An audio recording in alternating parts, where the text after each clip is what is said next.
Well, hello there, and welcome to an Evening in 10 Forward, installment number 76. And tonight, I'm going to be getting through this stream with a bit of a chest infection, so I do apologise if at times I end up coughing my guts up. Tonight, we are going to be discussing the superb show called the Orville, and we're going to be getting into a bit of news, bits and bobs from the week, and we'll hopefully have a bit of Orville trivia in there as well at certain points during the live stream. I managed to wrangle Watch Nerd into the stream. Thank you for giving up your time. I know we wanted to do the rotating hosting, but there's been a lot of scheduling conflicts, so I appreciate you coming in to the stream to at least muffle the sound of my weary lungs on this Friday night. How are you, Watch Nerd? Too bad, thank you. Not too bad, thank you, Danger Man. Yeah, as I say, it's been another week here in the UK. It's gotten a bit colder. Obviously, we're getting towards midwinter. It's quite dark. But yeah, I've just putting on end of another week, and as I say, it's a bit unexpected, but always happy to talk good sci-fi with yourselves, both yourself, Danger Man, and obviously the lovely people in the chat on a Friday night. So yeah, looking forward to talking the Orville. Some might say the best Star Trek show since 2005. Well, I did put that in the thumbnail. To be fair, it's the. Is it the best Star Trek show of modern times, even though it's not actually Star Trek? And Zel's in the chat. Hello, you can't die yet. You're in the living room. That's very true. I am in the living room. I see what you did there, sir. And welcome to Guna, and welcome to the Games Librarian and the Trek Reviewer, all in the stream. It's fantastic to have you all here. Trek Reviewer says, I've been wondering if you got your name from the UK TV series Danger Man that ran from 60 to 68. No, in fact, I didn't. That was just a random occurrence on that one. It was when I was very, very young. I was a fan of Danger Mouse. It was a show, a kids' cartoon show way back in the 80s and early 90s. And I have absolutely no idea what made me pick that particular name for the channel, UK Danger Man. It's something that I'm now stuck with.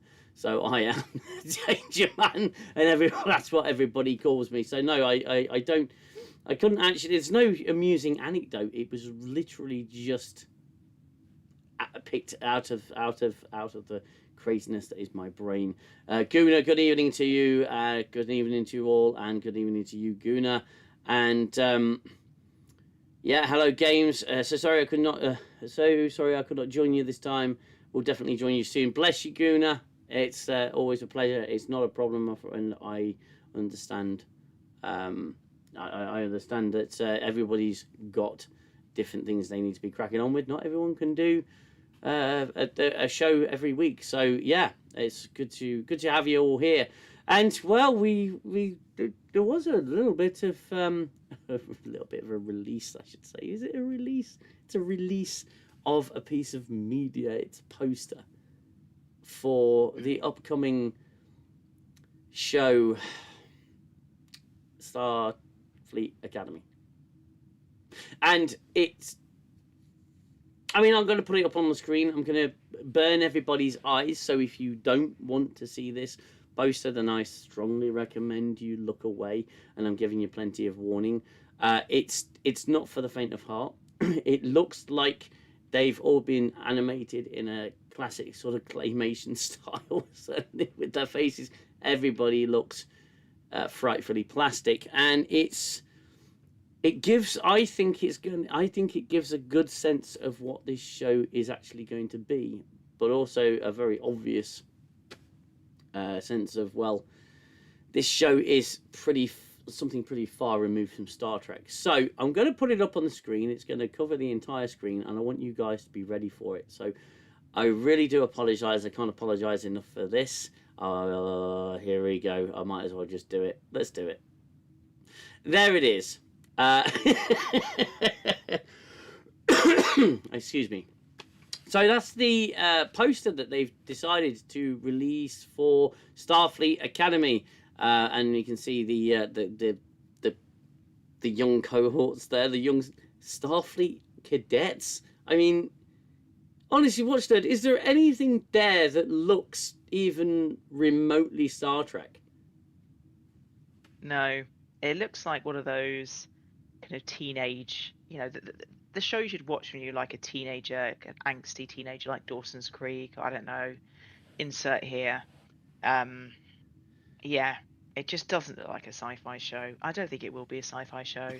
I think it will be like a high school with weird-looking people in it that are meant to be aliens. Well, I mean, I know that we've spoken about the Klingon character before, and the fact that he, sits cross-legged like a true warrior, I suppose. It's just such a stretch, and I can tell, the characters aren't going to be resembling anything from Star Trek. That we know that much for sure. In fact, we know the show is going to be the teen angsty sort of 90210.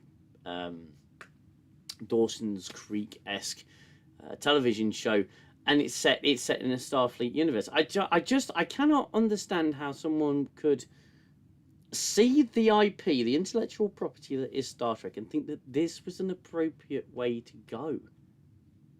I can't see it. I don't know what planet they're living on. Yeah, no, I agree, because Star Trek has done kind of growing pains really well. Obviously with Jake Sisko, obviously he grew up on Deep Space Nine. Do you know what I mean? Like, that was it was great to see his relationship with Nog. Obviously they were kids and they became teenagers, then young adults, and that was a great kind of journey to see. Do you know what I mean? Yeah. They grew up, they had the growing pains that teenagers have, and all that good stuff, but it was done in a Star Trek like way. There's so many examples of it. Even Prodigy, obviously you had like a group of kids essentially, from different kind of like species who just kind of learned to work together. Whereas this is just going to be Dawson's Creek, not even in space, because it'll be on Earth. They're going to be mostly on Earth. It's just just like, I don't know. As I say, it's not going to add anything to the franchise. So I feel so unenthused about it, and especially after season 3 of Strange New Worlds, which was just so derivative and so disappointing. I don't know. It's like you almost don't want to put yourself through it, because you're just like, I just had enough of this iteration of Trek. Yes. Yeah, there's just a lack of artistry there. There's a lack of thought. And again, a poster or a trailer or any kind of press material is going to give you an idea of, or is supposed to give you an idea of what the show is all about. This is what the show is going to be. It's not going to be a Star Trek show. It's not going to be anything in the spirit of Star Trek. They'll have all the fancy one-liners for, describing a Star Trek show and what they think a Star Trek show should be. About space exploration, the exploration of the human condition. This is going to be nothing like it. Now, I think back to The Next Generation, and I think back to, things like The First Duty and Valiant from Deep Space Nine, and, how they depicted Starfleet Academy. This is the academy that Nog went to, and he became the first Ferengi Starfleet officer. All really interesting character arcs, really interesting stories.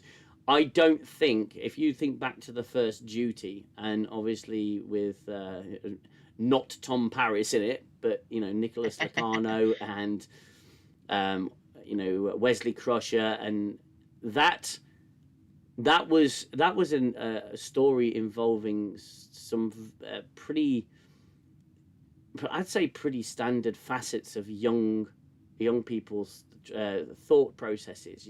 Same with Valiant, cocky, young, eager, wanting to dazzle and amaze, wanting to be a hero, without actually understanding what a hero is, and I think that this show is literally going to be a very much he slept with her, she's not going out with him, there's a love triangle, probably between these two.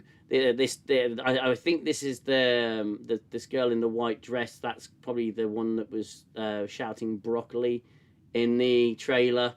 And she's with the guy who's just going to tell her that she's all amazing and all powerful and all awesome. And then we've got oddly missing the Femme Hadar, but I don't think she's in the group. I don't think she's part of the team. I think she's just the instructor. And then we've got Miss can't complete a handshake here, as well as the Klingon the Beta Klingon, and I don't know what stud of the month on the end there. So yeah, it's nothing about this screams Star Trek whatsoever, and I would be almost tempted not to even bother covering it if I was a YouTuber that wasn't relying on it in some respect to kind of grow the channel. But I'd like to also say that I would be fair to this show, but it's going to be a challenge. I'm going to take that off the screen now for everybody's comfort. Yeah. There you go. Some actual Star Trek fans. Who knew? Hello, Mauro Botta is in the chat. Hello, Reva. Reva of Jill Sandwiches is here. Don't forget to check out Reva's channel, and don't forget to check out Zell's music band page on Facebook. The links are in the description. Look at that! Look at that Klingon, the warrior race. Yeah. So they've gone so far in the future that the races that we're all so familiar with are going to be, well, we know at the very core, at least 25% different, if that's sticking to the general rule. But it's suffering a real identity crisis, and that's simply because the people in charge don't know what they've got. I won't watch it just for reviews, says MIF801. Bless you. Bless you, my friend. I will probably want to visit or seek professional help during the review process, because everybody's got guilty pleasures, right? Okay, everybody there's some people out there that like Hallmark Channel, stuff that I know the wife does. She just likes it because it's funny and cheesy, and and I don't think that belongs in the world of Star Trek. No, it doesn't. It's just, as I say, it's. I think this is what happens when you have people who don't care about the IP. It doesn't matter what it is. We said this before, but unfortunately, if you've got an IP like Star Trek, Star Wars, Doctor Who, you need someone kind of in charge at the helm who understands the genre. Who understands. Do you know what I mean? Because otherwise you just get this kind of weird slop, like AI kind of type slop that no one wants to watch. You don't get the Hallmark type people wanting to watch it because they're like, I don't really like Star Trek. It's not really my thing. It's for nerds. That's fine. Do you know what I mean? And Trek fans like us are like, what is this? This is not Star Trek. I don't want to watch it. So it's just like, well, you're surely an enterprise that wants to make money. You're a capitalist company. You want to make money. You're publicly traded. So why don't you just make stuff that people want? It beggars belief. I don't understand it. I don't understand the whole kind of tangent that Hollywood's been on the last 10 years or so, just taking IPs that were well loved and made money because they had a fan base of whatever that IP was, whether it was Marvel, whether it was Star Wars, Star Trek, whatever, and you've just tried to just put your own kind of beliefs into it, that aren't obviously anything to do with the IP, and you've just driven people away from what was an IP that made money, that was a cash cow. It's just really odd. It's really bizarre behavior, and it runs just totally in totally just tangentially, just completely opposite to like the whole point of having, you know, a company that's meant to make money. You know, why are you doing that to that franchise? If you want to make a Hallmark-esque show, make a Hallmark-esque show. That's fine. There's Like, a fan base for that. you You could know? even make generic Hallmark space Yeah. teen angst drama show. You don't need to slap a Star Trek label on it. And I think that's the whole point, isn't it? They want to slap the Star Trek label on it to try and sell it. But what they don't realize is there's no audience. I think one of the biggest questions that people are asking with this show is, who exactly is it aimed at? And I think they have an idea of the audience that they're going for, but what they don't realize is that audience does not exist. And there's gonna be individuals that will look at this show, and I'll no doubt get some grief in the comment section, as I always do, about you don't really understand what it is you're watching. Why are you watching it if you don't like it? Why can't you just not bother watching it and leave it alone? My answer to that, obviously, is just, well, most other people are doing that. I'm just letting them know what it's like. I'm peering through the door to see what's behind it, so you guys don't have to. And I think that it's going to be, based on what I've seen, I think it's going to be a worse reception than Section 31 got. Yeah, I agree, because I think Section 31, even the really pro New Trek people were like, this is bad. And that was a sea change, because having met people at conventions and stuff, there was always some people who liked Discovery, but everyone I've not met anyone who said Section 31 was good. Yeah. Even amongst the diehard fans who love everything Star Trek, they just don't talk about it. It's like it never happened. Do you know what I mean? Yeah. Even the ones who will never say a bad word about something with Star Trek on it, you know. And I just think it's going to be more of the same. It's going to be very Section 31-esque, and so I just think it's going to drive the nail in the coffin a bit deeper, unfortunately, to the franchise. Yeah. But yeah. Well, I think we've actually frozen on the stream. Apparently, uninstalling Discord and then reinstalling it did nothing for it. So, we may just be frozen on the screen for a bit. I'm not shutting Discord down. I just won't bother at this point. See if it resets itself. Tis a bit of a mare when it crashes like this. But anyway, yeah, they don't know. They with regards to an internet audience, because that's what a lot of these people are. They're not watching this stuff on terrestrial TV because it's not actually getting shown that much on terrestrial TV. Didn't they put didn't they put episodes of Strange New Worlds out on YouTube to watch? Yeah. And you could do a free trial on Paramount, you know, for I think it was a month or something. So you could watch the whole of all 3 seasons of. Yeah.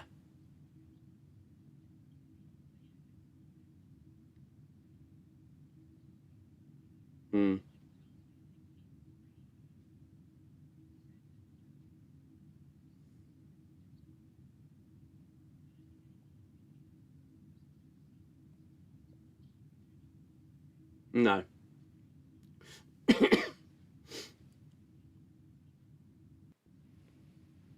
Yeah.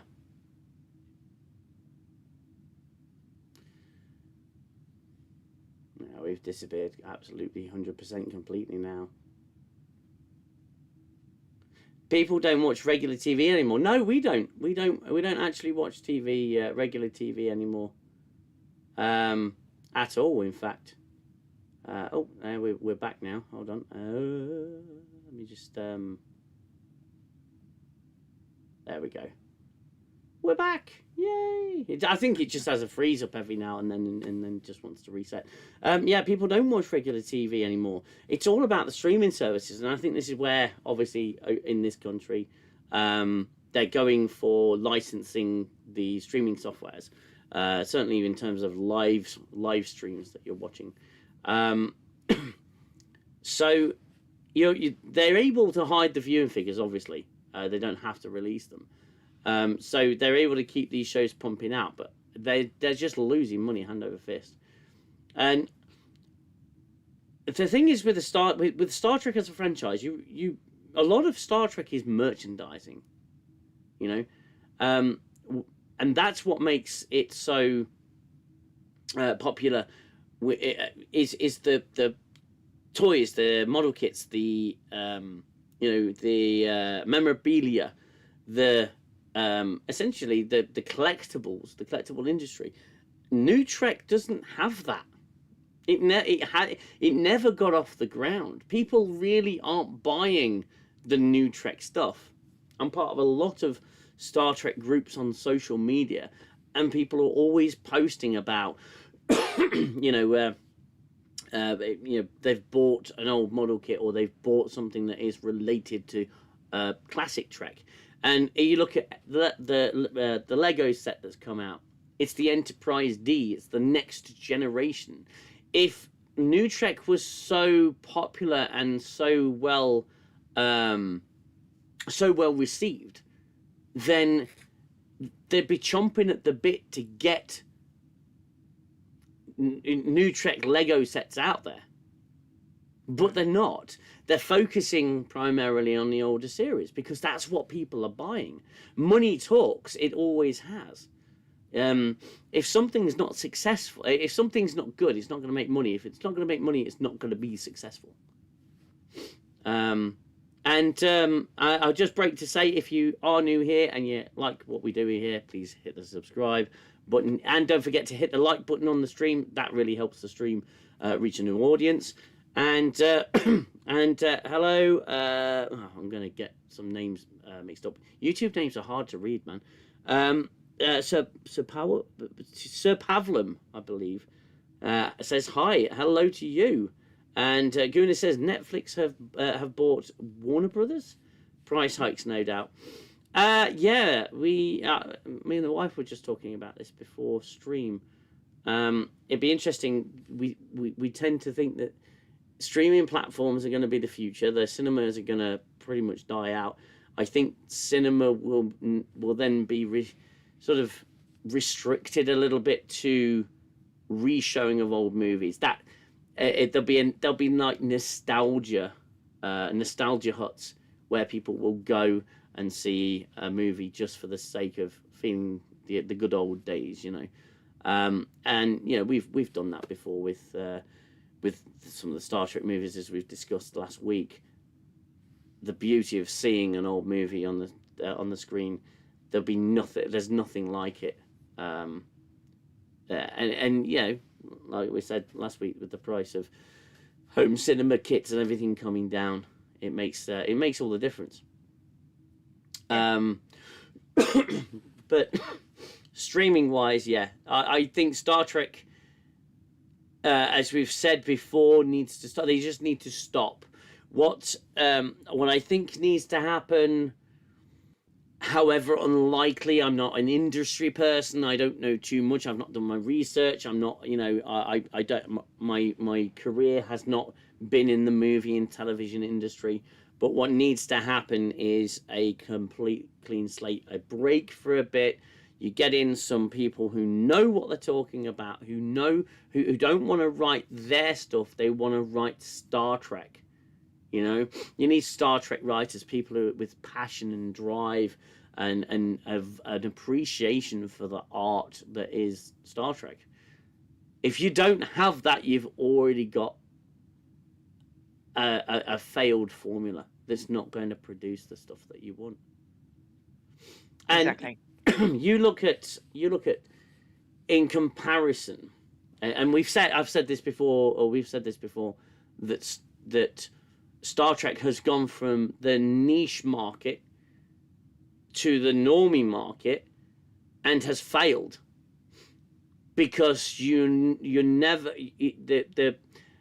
can't dilute what you have to bring in a wider audience to make it more successful.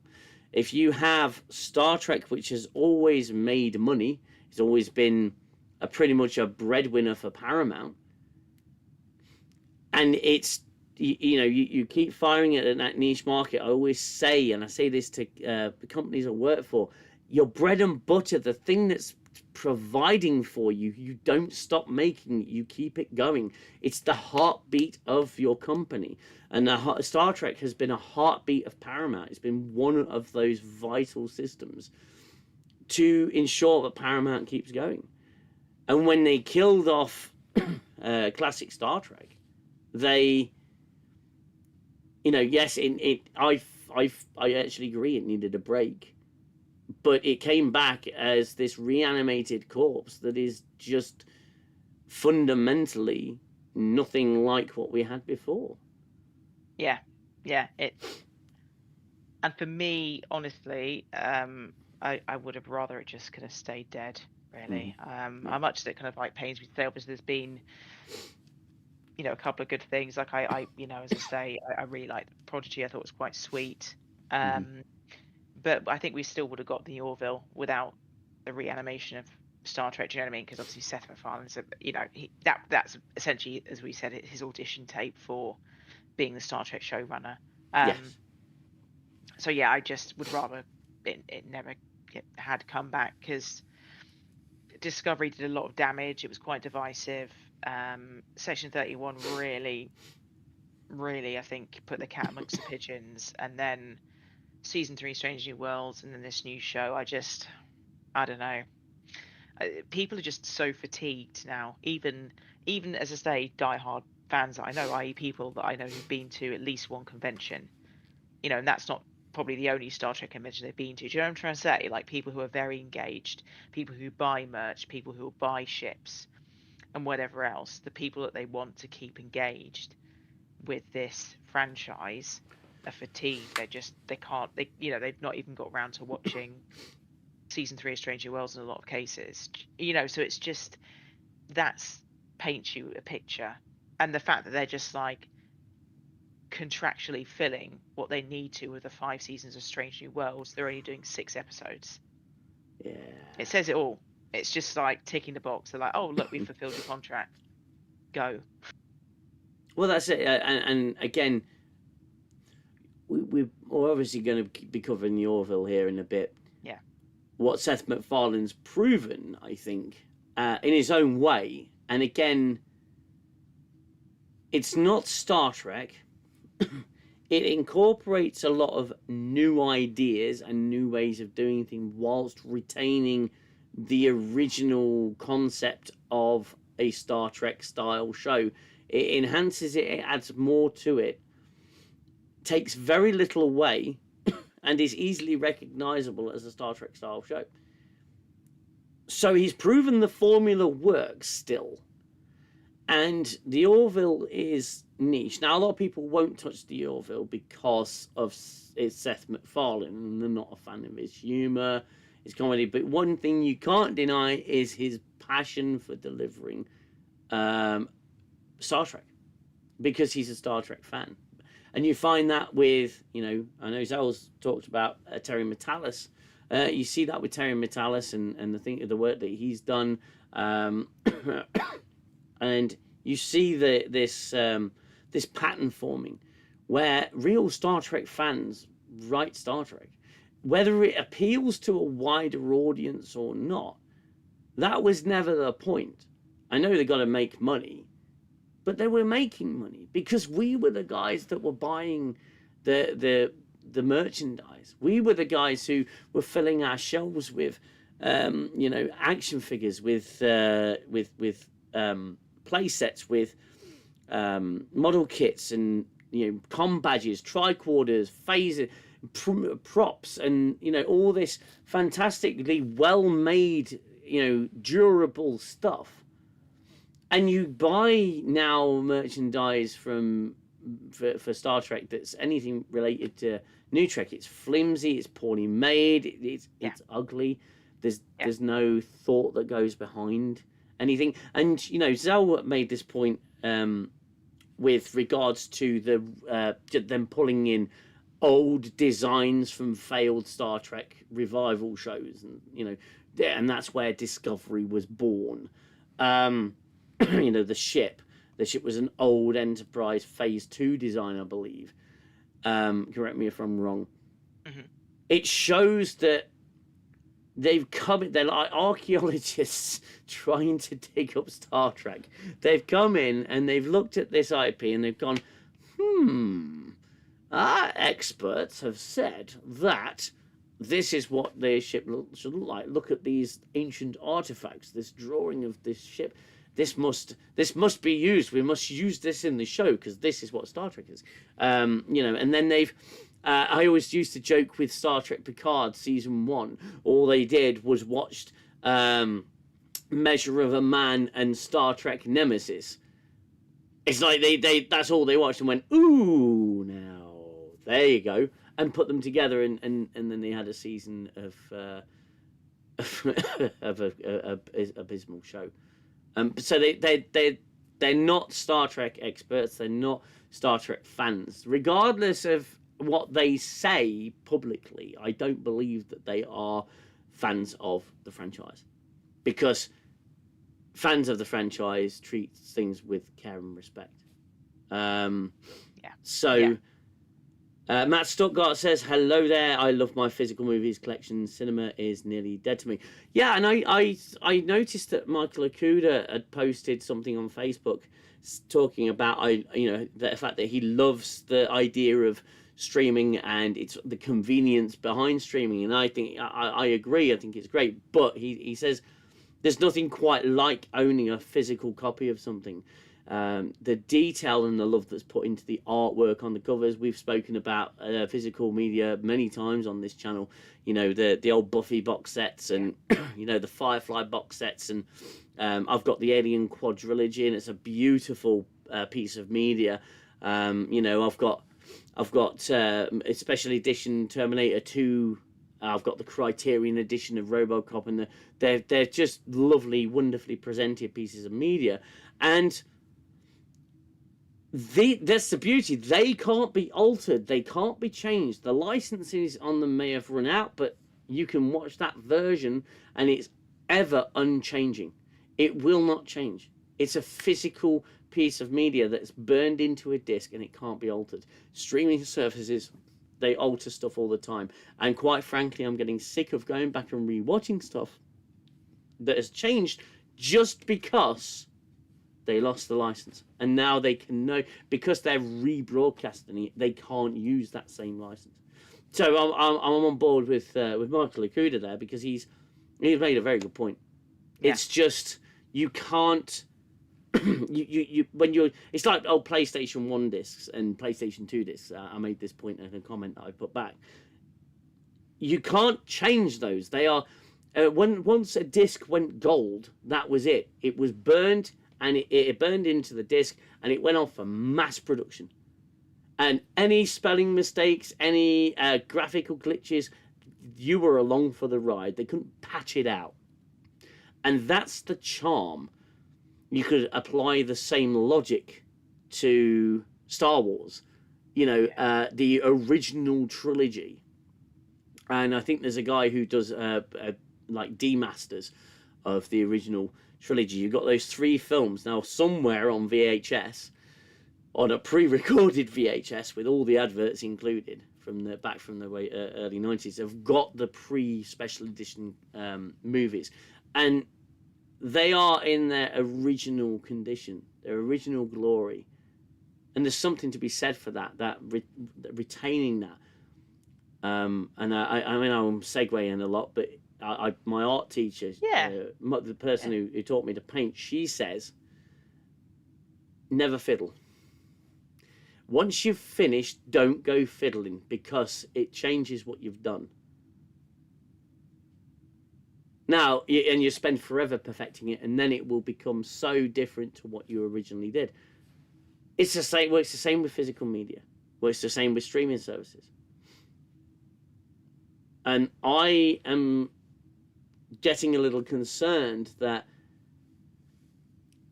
if this new Trek trend continues, that they're going to start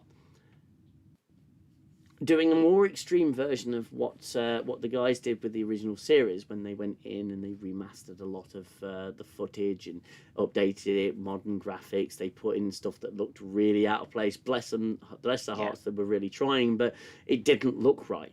It didn't look original. It didn't look in keeping with the rest of the tone of what you were seeing.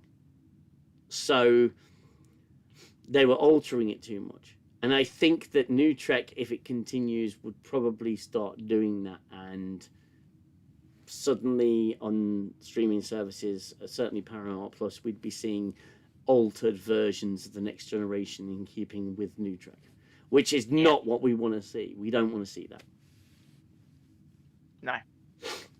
No, I mean, as I say, it's a shame to see what happens when you fiddle too much with an IP, with a piece of art. Obviously, I think sometimes like keep it simple, stupid is something you need to kind of keep in mind. Doesn't matter whether you're like engineering something, whether you're painting something, whether you're kind of writing a show. You need to kind of keep in mind, okay, well, what do I want to accomplish by doing this, whatever it is, and then. If it is a Star Trek show, then obviously you want some kind of a story arc, you want some kind of character development, but you want it to be in line with like the IP. You don't want to start incorporating different IPs into this IP, or bringing in current day politics in a very in-your-face way, when historically that's not been done in the franchise. It's just not what it is. So I think that's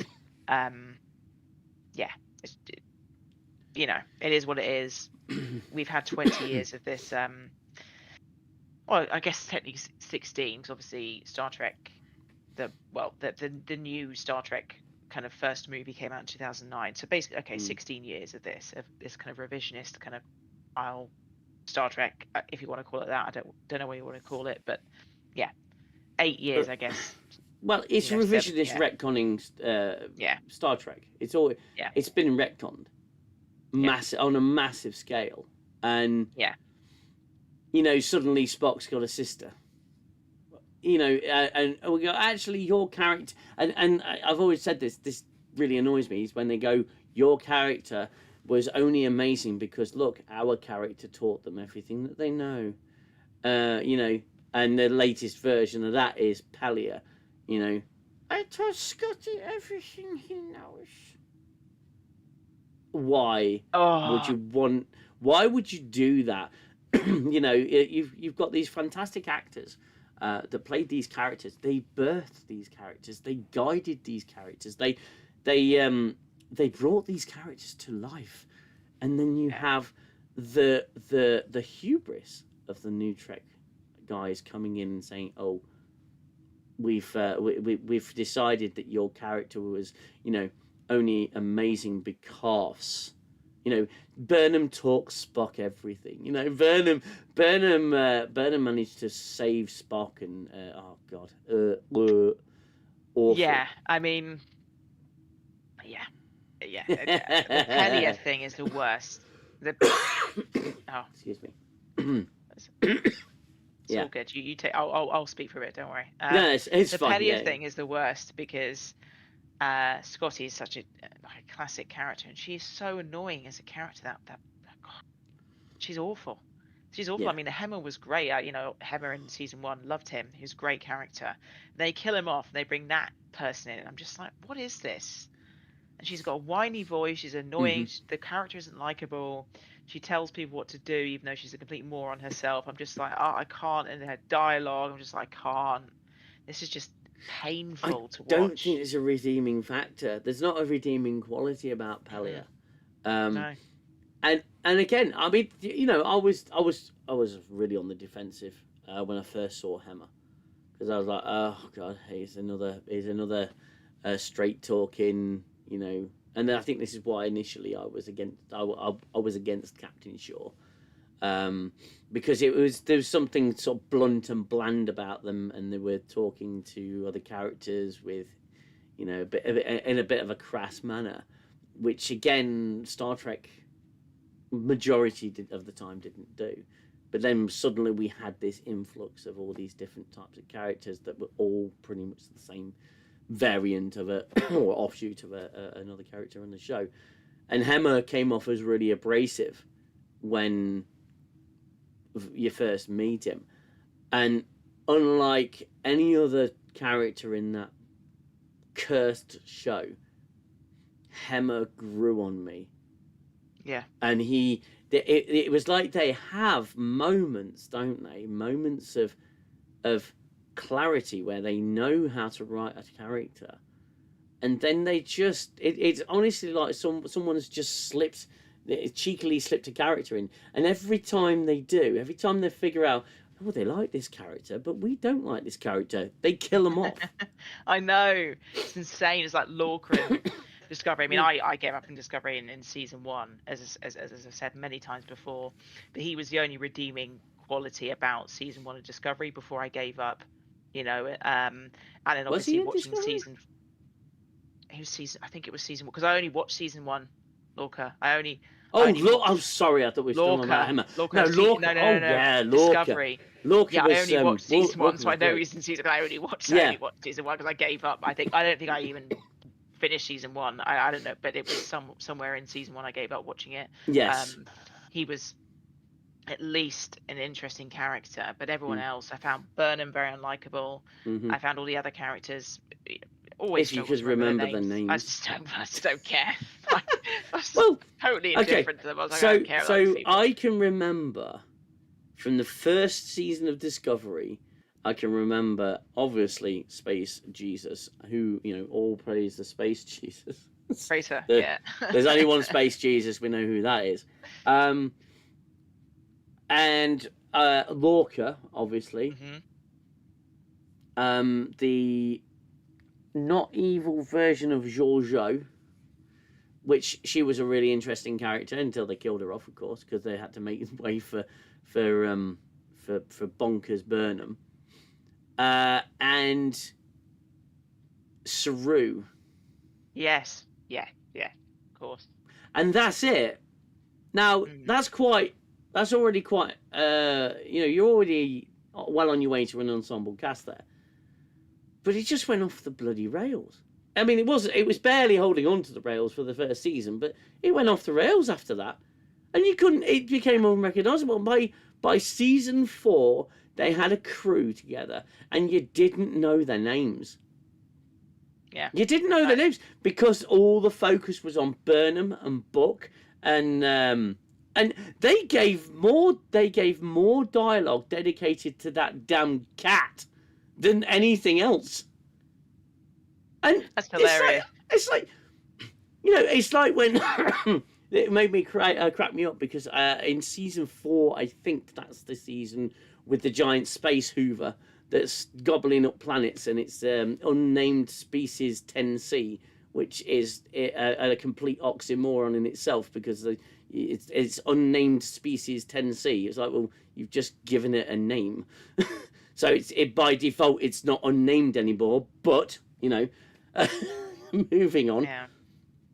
And there was a moment, I believe, in the last episode, same episode we saw Stacey Abrams, which made me laugh in itself, where Burnham calls the bridge crew down, gives them, 3 minutes of screen time where she asks them for suggestions, and once they've given the suggestions, she buggers them off back up to the bridge. I'm not joking either. It's literally like she called them down just to say, yes, I've taken all of your suggestions, and then she buggers them back off up. I mean, and I suppose there's a reason for this little segue, because we will be going into the Orville. We usually spend about the first hour just talking and digressing about the news, so to speak. But and I just wanted to mention to all of you out there, if you didn't know, it's actually Carlos Bina's birthday today, so I wanted everyone to wish him a happy birthday in the chat. A happy birthday to Carlos Bina, the guy who gave us the fantastic short unification. So yeah, big happy birthday to Mr. Bina. He is he's the man, the myth, the legend, and we've said like in how many seasons? 5 seasons of Discovery, 3 of Strange New Worlds, 2 of Star Trek Picard, because we'll give season 3 a break, and 5 seasons of Lower Decks. They haven't even compared to 12 minutes of bloody footage on YouTube. The dialogue, the dialogue is just it's like the Borg Collective for the stupid. There's just so much dialogue, and you don't know what's going on, and you can't figure anything out, and no one's that interesting, and the senior officers on the bridge don't get any damn screen time, and don't get any dialogue to know anything about what's actually going on, because everything centers around Burnham. And 12 minutes of footage, it told a story that ended. It gave 2 of the biggest characters in movie and television history, an end without a single word of spoken dialogue. The only thing you have is captions from the film. Yeah. How and you want to give us Starfleet Academy, 90210 Dawson's Creek, fucking Orange County? I'm sorry, but hell no. You want that to resonate with Star Trek fans? Get with the program. Understand that you're not appealing to any Star Trek fan whatsoever. You're appealing to bots on social media. You're appealing to normies who think they know what Star Trek is, and you are destroying any final tiniest strand of connection that you have to the fan base, because you've pissed them all off. Yeah. And in comes Seth MacFarlane with a show that has roughly, 30, 40 episodes, something like that, across its 3 seasons, that proves that Star Trek is still a completely viable property that can still exist. Hell, the Orville visually and narratively is the Next Generation. Version 2. Yeah, pretty much. Yeah, and it's got elements of DS9 in it. Thankfully, not many elements of Voyager, for sure. No, but it's like classic 90s Trek, isn't it? It is absolute classic 90s Trek. I would say a great mix of both the Next Generation and Deep Space Nine.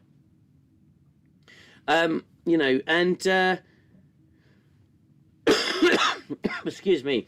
They should have replaced the cast with cats, and it would have been interesting. I don't know, because I've not long seen the Drinkers video on the production hell that was Cats. That was hilarious, by the way. If you haven't seen it, go and watch that video. It's absolutely hilarious. And any video where James Corden is put in his place, I fully appreciate.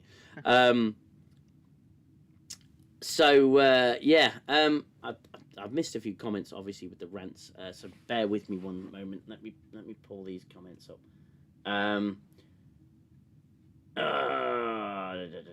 I have not bought the Lego set. I don't like the saucer section. I take it this is the Enterprise D. I like the shuttle, but don't like that you could only get it on the 28th if you bought the Enterprise set.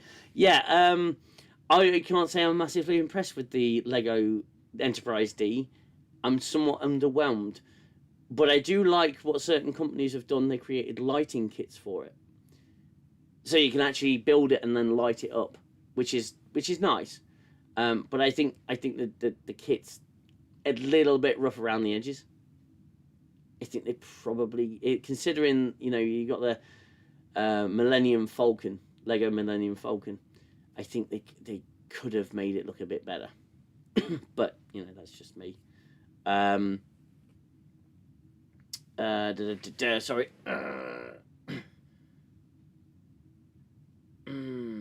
Seen a few fan-made project stuff. Yeah, they're pretty good. Good job with Discovery's been retconned out the main timeline. Burnham created the universe, created civilizations to boldly go where no Burnham has gone before. Life is Burnham. It certainly felt like it with that show. It was very Burnham centric, and they completely missed the point of that. The original animated series had some quite interesting episodes. Yeah, that's something we've not done yet. When I first watched the Orville, I thought it was Galaxy Quest series we never got, and that is no bad thing. However, it evolved into something quite brilliant. Yeah, I would say that if you didn't know better, it was definitely inspired by Galaxy Quest. In the style that it's shot, in the comedy that's in the show. And I said some people may not like the Orville because they may not like Seth MacFarlane's humour. But one thing you can say about Seth MacFarlane is he knows how to make a Star Trek show. Excuse me. Let me have a drink. I'm getting dry and a little bit raspy. Yeah. Yeah, I think he has that. I mean, like Seth MacFarlane, he does have, obviously, he is a comedic writer. I guess, his biggest shows have been kind of, comedies. But he brings that kind of spin on things to the Orville. But it's done in a loving way, and it's done within the genre, so it doesn't feel strained or that it's kind of like nasty. It just feels in keeping with the show, and it is, I guess, like season 1, yeah, it is a bit like lighter, but you do in episode 3 you do get something that's obviously quite it's about a serious issue, like about a girl, obviously, where Bortus and Clyde are kind of like debating gender reassignment for their newborn child. Obviously in a male only, officially male only society than Mocklins. So like, you get the humor, in like episode 1 where obviously, Ed Mercer, Seth MacFarlane's character, goes up to Bortus and makes obviously a joke about there not being arguments in the male only species or whatever. Do you know what I mean? Yeah. There's less aggro. And there can't be a lot of arguments about who left the toilet seat up. Exactly. to which his response was urinate. Markland's only urinate, but once a year. Yeah, exactly. So you get that kind of levity mixed with episode 3 where it is a very heavy subject. So you get like a less serious episode and you get a more serious episode, and I think that's kind of something that it does very well, actually probably better than a lot of Star Trek, really. I've got to say, it really gets those different tones and mixes them up, which is cool. It's like it makes it more engaging to watch, as a show. Well, Dave Cullen did a video about the dialogue of New Trek and how it uses a lot of modern day terminology and tries to pull in its audience that way. Now, the Orville is not what you'd call a classically Trek written show in terms of the dialogue. There's not a mass amount of technobabble, but one thing I find with the Orville is the characters communicate with each other in a very, quote, normal way. Not in like a what do you call them? Modern speak. They don't use modern speak. They've evolved to be professionals, but occasionally they'll still, it's how casual they are with one another. And they have this fine balance between casual and professional that's not disrespectful, that's not angsty, but it's pretty normal. Yeah. And in some ways, in only some ways, it seems a bit more realistic than Star Trek itself. Okay, yeah, Star Trek, society in Star Trek, they have evolved, the language has evolved, they've essentially grown up, and they've become almost classical in the way that they speak. However, the Orville, it's a bit more grounded with the dialogue, with their interactions. I mean, we're talking Orville now anyway, so we might as well get into the first episode, because the first episode, it sets a tone that it's not kept. That tone is not kept throughout the 3 seasons. It does evolve as a show. I mean, the first episode's the pilot. That's what you use to sell the show to the network, to say, I would like to make this TV show. Here's, go and make a pilot then. Okay, I'll be back with a pilot. You can tell the effects weren't there. The budget wasn't there for the effects. The ship looks kind of like a model kit in space. It's very bland. There's not a lot of detail, and you certainly see the evolution and where the budget kicked in the second episode onward. So yeah, it's a very pilot episode of something, but within that pilot episode, it does everything it needs to set the world up, which includes probably the most obvious introduction of the main characters, the most in-your-face, on the nose introduction of your main characters, but it's done in such a clever way, such a subtly obvious way. It just seems to flow naturally. Where he meets his senior staff, it's literally that they line up and he reads their name out and then has a conversation with them, and you learn everything that you need to know about each character within 5 minutes.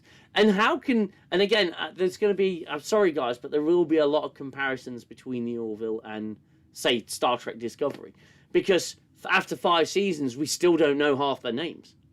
But in 3 to 4 minutes of the Orville, we know who everybody is, all the way down. Even Admiral Halsey, the primary admiral of the show, we learn his name, in within the first 5 minutes of the show, and you remember his name because he's such a memorable character. They all are.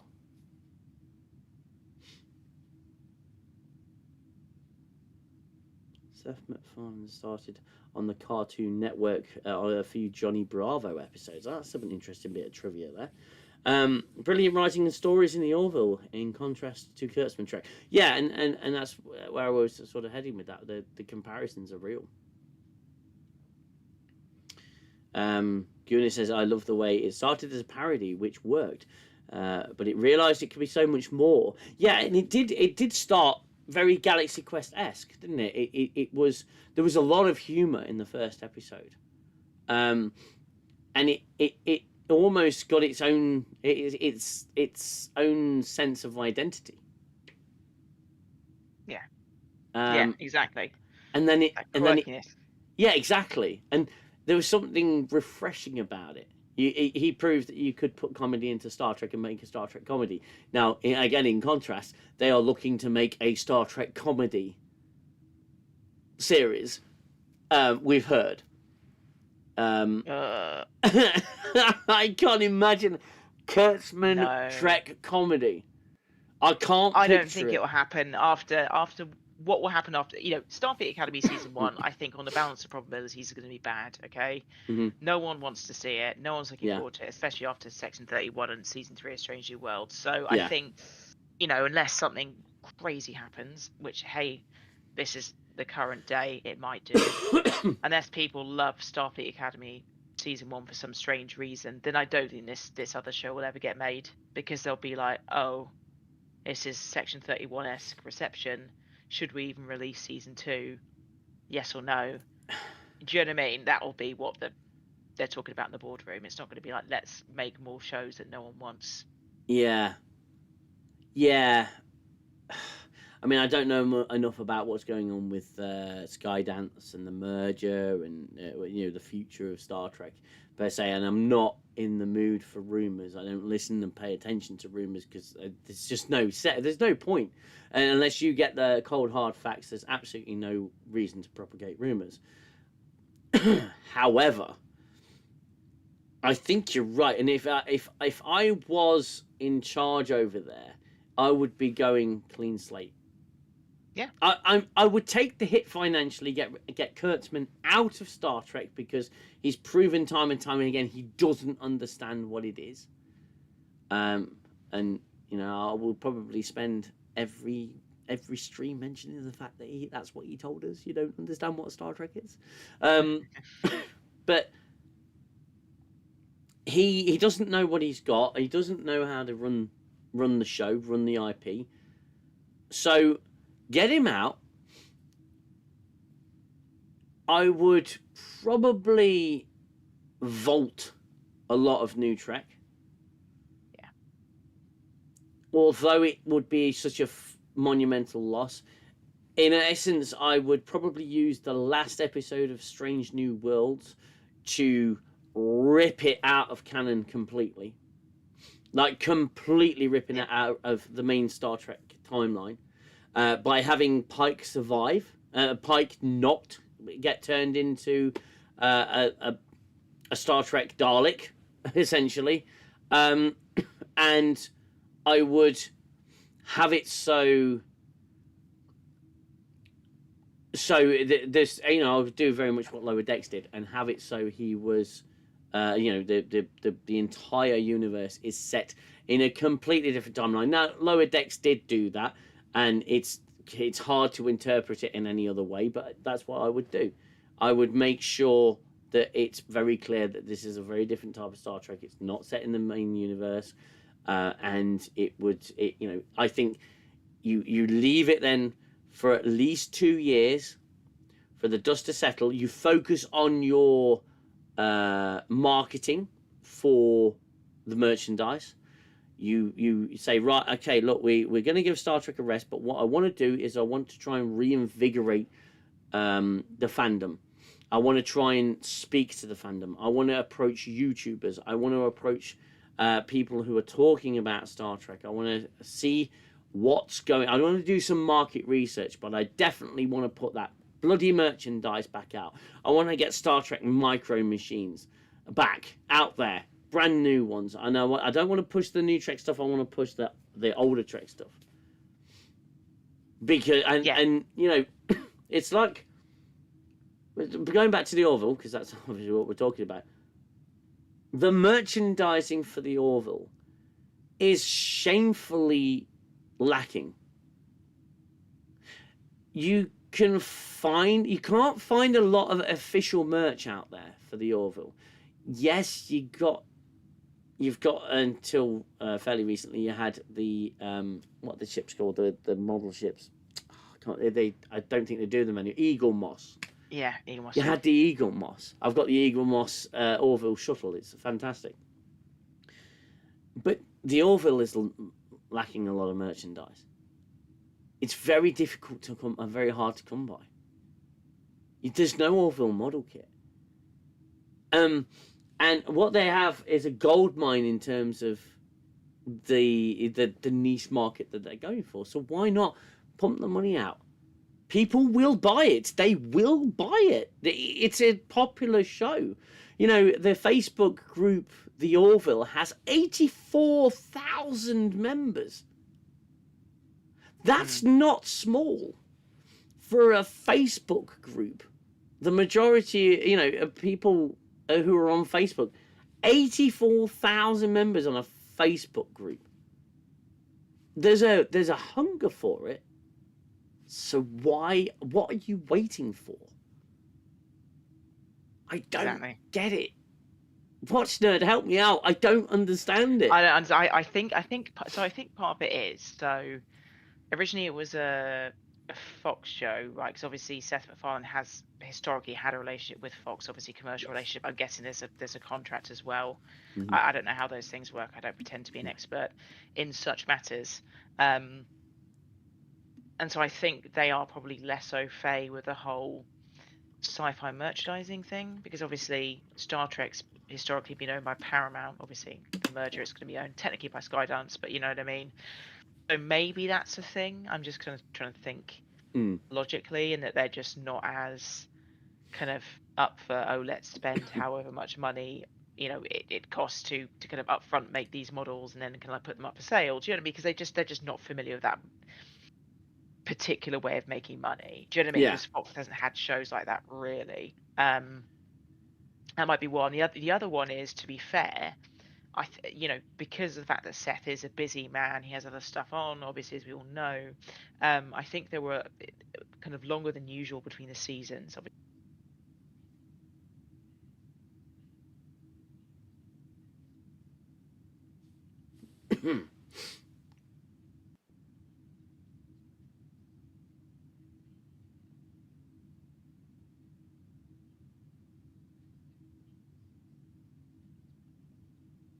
Yeah.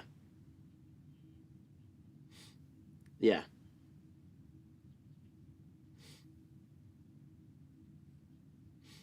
Mm.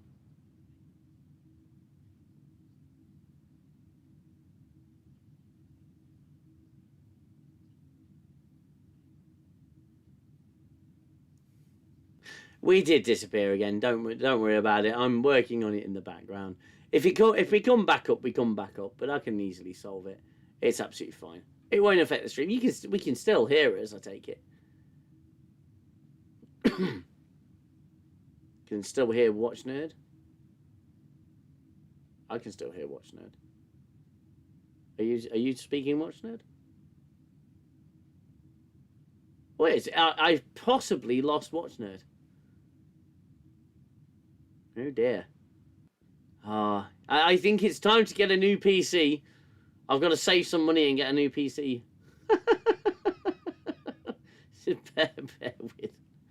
Bear with. We will be back very shortly. Can't hear Watch Nerd. Yeah, I can't actually hear Watch Nerd. Hopefully you can still hear me. It has royally frozen and crashed on me. Hopefully this won't. Let's see if we can actually get this back up and running for you. I will read some comments out in between. Trying to sort out this mess. I do apologise. It is Discord. It is not doing so well, Discord, at the moment on this PC. Yeah, there we go. It's just hung up. Come on, Mr. Discord. Oh God, it's such an unreliable app. It really is.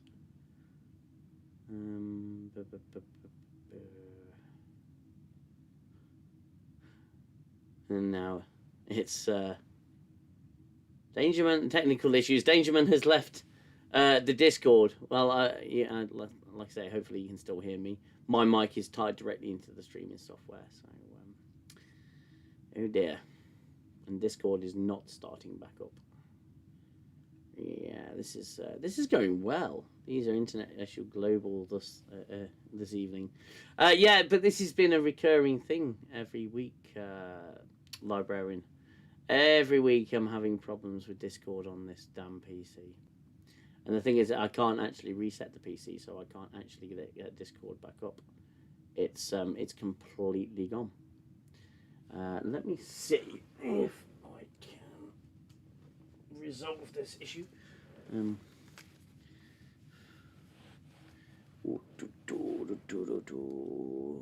have to be very careful not to end the stream because that's on my streaming software. Right. Come on, Mr. Discord. I know you're here somewhere. There you are. I found you. You little sod. And that's closed that. And next time, I'm just going to leave it alone and let it freeze. There we go. It's coming back. We're getting back to it, everybody. We'll be back very shortly after these short messages. Oh dear. Okay, so there we are. There we go. And disable that. And I will pop back into here, into here, into here, and into there. And there we are. We're back. Yes. See, a professional outfit would not have such technical issues. They'd have a team of people working in the background, making sure that the stream was running smoothly. And to be fair, if I was smart enough, I would have the forethought to run Discord on a different PC at this point, because my God, it is proving to be an absolute pain in the backside. It's all good. It's all good, as I say. I mean, I think others were saying in the chat. So Cloudflare did have an outage this morning, UK time. So I think a lot of internet issues today are just kind of echoes of that patch. Yeah. Do you know what I mean? Like, yeah. So it's all good. Yeah. It seems to be. I've tested. It's like Blue Peter. Here's one I made earlier. Yeah. Oh, Blue Peter, that takes me back. Where were we? What we were talking about? We were talking about the first episode of the Orville, weren't we? Yeah. So it sets up the world of the Orville, and I think it's got one of the most magic openings of any TV show. It's simply Ed Mercer coming home from what presumably was a pretty long day, and finding his wife in bed with a reception. Oh, which is played, which just a cameo role by Rob Lowe. It's Rob Lowe in full Avatar blue Smurf alien makeup, and and he catches his wife in bed with a reception, and it's the blank look on his face when the goo comes out of his forehead. It's so funny. and the entire scene I think is just perfection, and that sets the tone for a lot of one of the major plot points of the entire.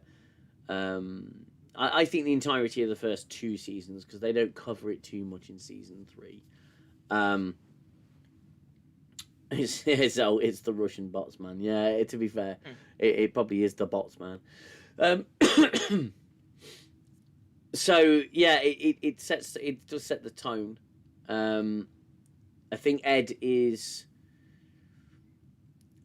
career takes a bit of a downfall then, and he ends up getting the captaincy of a ship, a low-level exploratory vessel called the Orville, in what is later to be revealed a little bit of a sympathy gig. And then the story of the pilot episodes. I mean, if you've seen it, you've seen it. If you've not seen it, I'm not going to spoil too much of it. But it's the setup is so lean in that first episode, and you can tell it's a pilot because they obviously they want to sell the show. But that's what you do with a pilot. Now, with other shows, all the new Trek shows, they didn't need to really do a pilot. They don't need to because they own the show. And they're able to put it out on their own streaming platform. They don't really need to sell it. Yeah. So there is no pilot episode. There's no pilot episode of Discovery. Really. There's no pilot episode of Strange New Worlds. None of Lower Decks. Hell, even Star Trek Picard didn't get a pilot episode. It was just this season of Diatribe that came out. Out of the mind of a once great man. Oh, mate, I know. It's tragic. Yeah, it is. As I say, I think, Sir Patrick Stewart's obviously a great actor. I think we all appreciate his acting, but I think some people are best left as actors and some people are best, directing or writing. Not everyone can do all three. Not everyone can be Seth MacFarlane and do all of that. No. He just, and he wanted to play himself, but as Picard, and it just didn't work. And as I say, I really wish they just left the Next Generation. They didn't need to do that. No. They didn't need to do the whole Picard thing. But again, they just can't. It's like a toy they can't stop playing with. They can't just put it back in the box and just leave it. And to get it out again and again, you're like, mate, you're not you're reinventing the wheel here and not in a good way. Yeah. The whole. You've made it square. The whole new Trek. Yeah. Yeah. Kind of machine, if you want to call it that, has just done that. And like, I mean, look, I'm not a Skydance insider. I don't pretend to know anything about Hollywood and its machinations, but they've obviously bought Paramount with the intention of making money. Yeah. So I don't believe for one moment that they'll be like, oh, this man's making us money, let's let him continue, let's let him do this Ricer show. I think the fact that Stranger World season 5 has been curtailed from 10 episodes to 6, probably the minimum that they can contractually get away with, I would suggest. Probably tells you that they've not announced any new shows really. I know, No. obviously we've got Academy, but they've really put the brake. They've cancelled a lot of shows.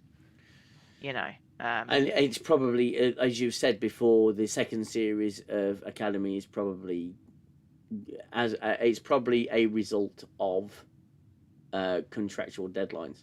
Let's squeeze the second season. Let's, our story is 2 seasons long. That sort of thing. Yeah. And MIF 801 says, "I'm a teacher." Wow. Okay. Well done to you, sir or mom.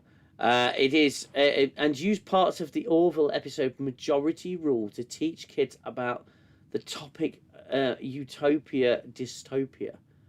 Get out of town, really. That's how good I think it is. Just like classic Trek, it deals with the issues of our time, and yeah, absolutely phenomenal that is, mate. And that again is in the spirit of Star Trek, right? It's Star Trek. It does teach. It taught me a lot growing up. It taught me about science. It taught me about humility. It taught me about ethics, morality. The concept of moral dilemma. How about decision making, about how to handle ethical quandaries, about thinking in a different way. It taught you how to think, not what to think. It presented you with possibilities. Star Trek's an endless educational tool, no doubt about it. And the Orville joins the same wagon train, in the sense that it's probably not as nuanced as Star Trek, but it's got the spirit of Star Trek. It's able to teach us and warn us. And you mentioned about about a girl, and subsequently there was a season 3 episode called About a Boy, I think. Yeah. In contrast, and that dealt with, I would say, modern day issues, but it didn't get preachy. It just presented it in a recontextualized nature of the Moclan species, an all male species. They lay eggs essentially, and the species is all male. And being if there are only females born, they're considered an apparition of nature. Kind of like a mutation, and an unwelcome one, a bad mutation. So they undergo reassignment surgery to bringing them in line with the rest of the species. And that is, I think, a really brave subject for a show like the Orville to take on, especially in episode 3. Yeah. And especially with how tense those politics were, even back then, was a real brave move. But it handled it, I think, and I always said this, it handled it in a very respectful, reasonably balanced way, which I think is always what Star Trek did so well. And it presented both sides reasonably well. You've got the Moclans with the traditions, and you've got the Union side with the ethical quandary of that kind of procedure, especially on an infant so young. that they don't. It talks about the freedom of choice. The responsibility of parents, the responsibility to society, to societal norms, to traditions. It very early on it dealt with something. It dealt with a hot potato and handled it like a pro. Yes, as I say, that it's a mark of a good show. It's just a mark of a good sci-fi show when they can do that. When people who probably vote for a variety of political parties, and obviously, particularly in the United States, it is very polarized, as we all know. Mm-hmm. But I'm pretty sure people from kind of like across the political divide could see that episode and think, "Wow, that was a really good episode." It explored kind of various issues that obviously are very topical, without saying that whoever believed, X or Y was right or wrong. And I think that's really what classic Star Trek has done, is that it's kind of like looked at topical issues, and it's kind of presented different arguments and allowed you to kind of think about things, maybe think about your own beliefs. And that's really it. They just did it so well in episode 3, and you have 3 seasons of a show that we've seen with Strange New Worlds, and it's just the majority of cases, most of those episodes are complete, poo. To be honest with you, like, they're not any good. They're just nothing. They're derivative slop, AI written slop. And probably not even AI. I don't know. It's just slop. It's just worthless. It's so derivative. There's not one original idea. There's not there's no good story threads. It's just silly dialogue and derivative BS. So the contrast is just so dramatic. But yeah, I absolutely loved that episode. Not for the, as I say, not for the subject matter per se, but the way it really articulated different points of view. Yeah, and MIF again says what I also like is that Mercer always stops and tries to see the issue problem from different perspectives before making a decision.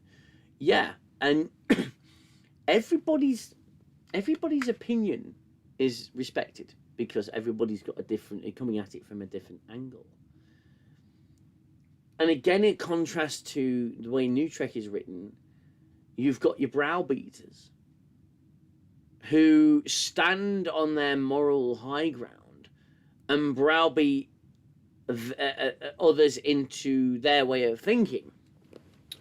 And the captain, rather than taking suggestions, will quite often, especially with Burnham, oh no.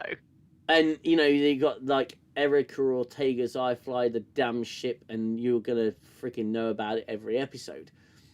They're always pushing their opinion to the point of, no, I'm right, I'm right, I'm right, I'm right, I'm right, you're wrong, you can't do this, it's immoral, illegal, or whatever. Whereas the Orville do the observation lounge. I could call it the observation lounge approach, because they'll have a meeting, they'll have a discussion on how to handle a situation, and all the opinions are usually welcome. Yeah, because it gives you a broad forum to be able to make an informed decision, not just have someone shouting in your ear to tell you it's wrong or right, you can't do this, you can't do that. It explores something, again, probably not as nuanced as Star Trek did it, but certainly I would say well past the standard that we'd come to expect from Star Trek anyway. Yeah, exactly. Yeah. Bless you. Yes, it's better than a lot of. I'm not afraid to say it is better than a lot of pre-2005 Star Trek. Even, I mean, because Voyager. Look, transparently, look, I've seen all of Voyager. I thought it was okay, and as I say, it's nowhere near as bad as any post-2005 Trek. I don't want to compare it, but no, it was so hit and miss because there were so many episodes, and it was, as we said before, it's kind of quite tired. A lot of the storylines and very unrealistic given their predicament. And yeah, I mean, I'd rather watch the Orville over Voyager any day, really. Yes, and I mean we've often said that Voyager was a wasted opportunity. Um, oh my god! Oh my god! I've been trying to get into IMDb for the last 2 hours. It's such a shocking website. There we go. It's finally loaded. Yeah. What was I saying? I completely lost my point. What was I saying? I got distracted. Oh yes, Voyager. I beg your pardon. Yeah, Star Trek Voyager, massively wasted opportunity. Kind of just very safe and very few, I would say, real Trek stories. It was more about Janeway being a badass against the Borg. A lot of the time, certainly the latter episodes, there were some real standouts there. But I think the Orville, in terms of quantity, has got more to offer. And you look at About a Boy, About a Girl. They are really standout episodes. But again, it sort of has everything. With there's 37 episodes in total, and IMDb still has a page open for season 4. So that'll be that's interesting to see, because that doesn't mean it's cancelled. It just means they've kept a page open. Fingers crossed. I think we all hope that it won't be. Look, I think the want is there from the fans. Mm-hmm.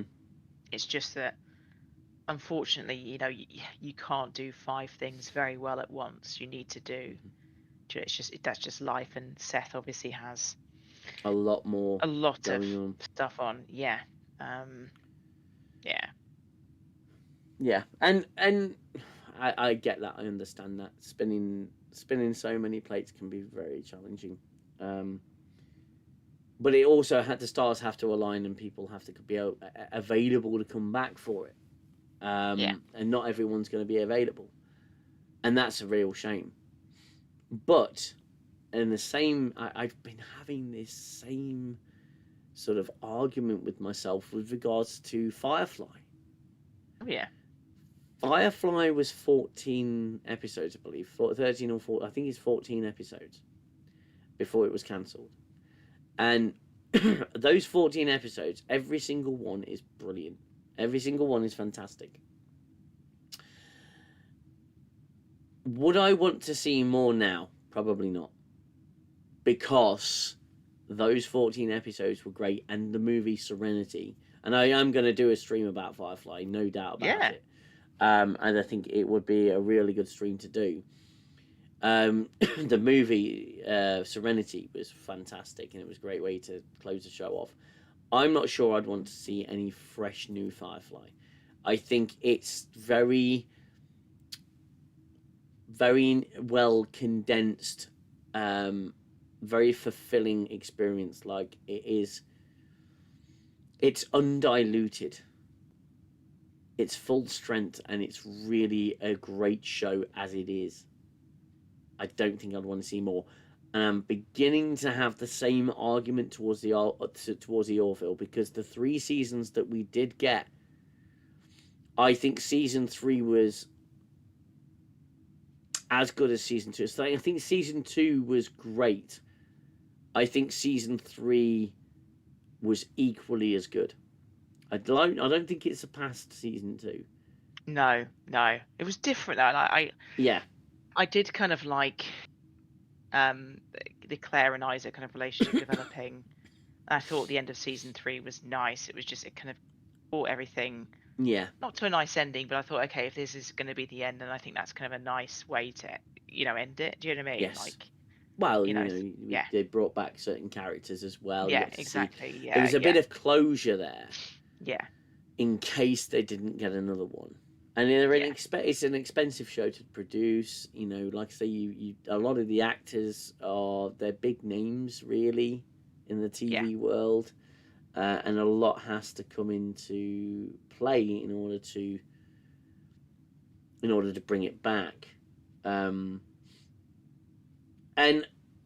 I think season 1 was a strong season. I think season 2 was peak, and season 3 maintained that peak. Yeah, not officially cancelled, and Seth MacFarlane keeps mentioning that there will be more. Fingers crossed. Yeah, I mean, you heard Scott Grimes as well when you went to Las Vegas. Yes, Las Vegas. Yes. Yeah. He It was amazing. they're in pre-production. They were in pre-production in January, I think, and sort of it takes time to build everything up. They could be filming it now, and we wouldn't know. I know that there's a lot that gets leaked, but it is possible to maintain radio silence on some things. Voyager should have been a ship with patchwork repairs, limited supplies. Yeah, we've made this point before. It should have coming home, getting home to Earth. It should have looked like the Enterprise when it had finished its battle with Khan. It should have had plates all over it. The bulkhead should have been. It should have looked like the Equinox by the time it got home. And speaking of season 1, still, because there's some great episodes. I believe it's I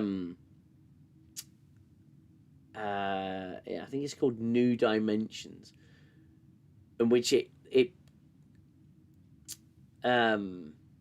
played with the concept of 2D space. Yeah. So there's a fold in space, and within that fold is a completely 2D dimension, which I thought was really well visualized. They visualized it really well. And the concept, I think, was brilliant. And what show could do that other than Star Trek? And clearly the Orville. That concept of flatland, essentially, and what it would be like to cross into flatland. I mean, it would be lethal. We wouldn't be able to survive, and it's written into the episode that you can't survive in that environment. We just not designed that way. But that in itself is a strange new world. It's a strange new way to exist. It's seeking out new life and new civilizations, new dimensions. Yeah. And the Orville did that. So I think that's, although it's not an original concept, covering 2-dimensional space in a show like the Orville, I think was brilliant. But again, New Trek writers can't do that because they don't have that creativity. They don't understand. They don't have scientific advisors to the show worth speaking about. They're legendary Andre Bourmanis. He's working on the Orville, and you can see that because it's there in the Orville. He moved from Star Trek to the Orville. He's this scientific advisor to the show and an executive producer, I believe. Exactly. Andre Bourmanis is a legend.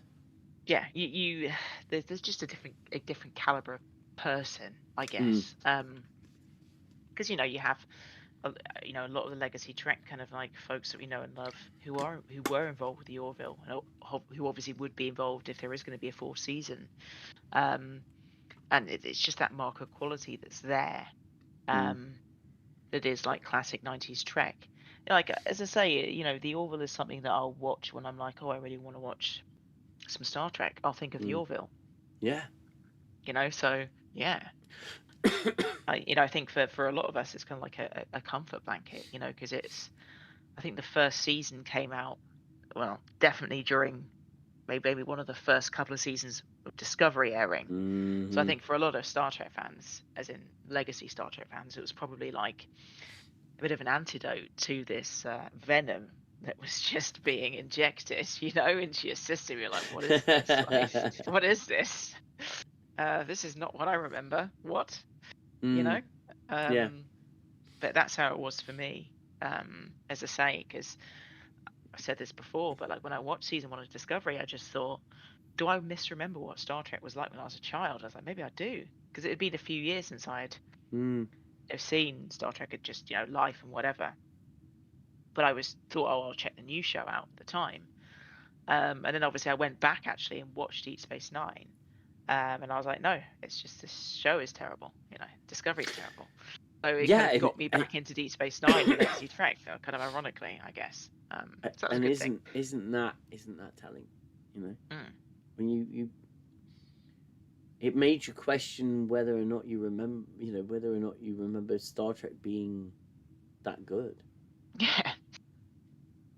And I mean, the early signs were that I know this is an Orville stream, but but again, I said that we would be comparing because where the Orville has been successful, New Trek has Yeah. failed, and it needs to learn from what the Orville's done. I think to some degree. But you think back to 2009 Star Trek. Now, I enjoyed the movie. It was a good movie. It wasn't great or anything. It wasn't a very good Star Trek movie, but it was an enjoyable movie. And I still think to this day it's probably the best that we got, and it was all downhill from there. Um, but the warning signs were there after that movie.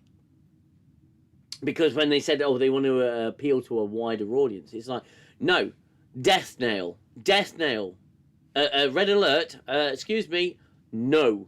You don't want to appeal to a wider audience, you want to appeal to your audience. Stop thinking with your freaking wallets for a second and think about the art, think about what you have.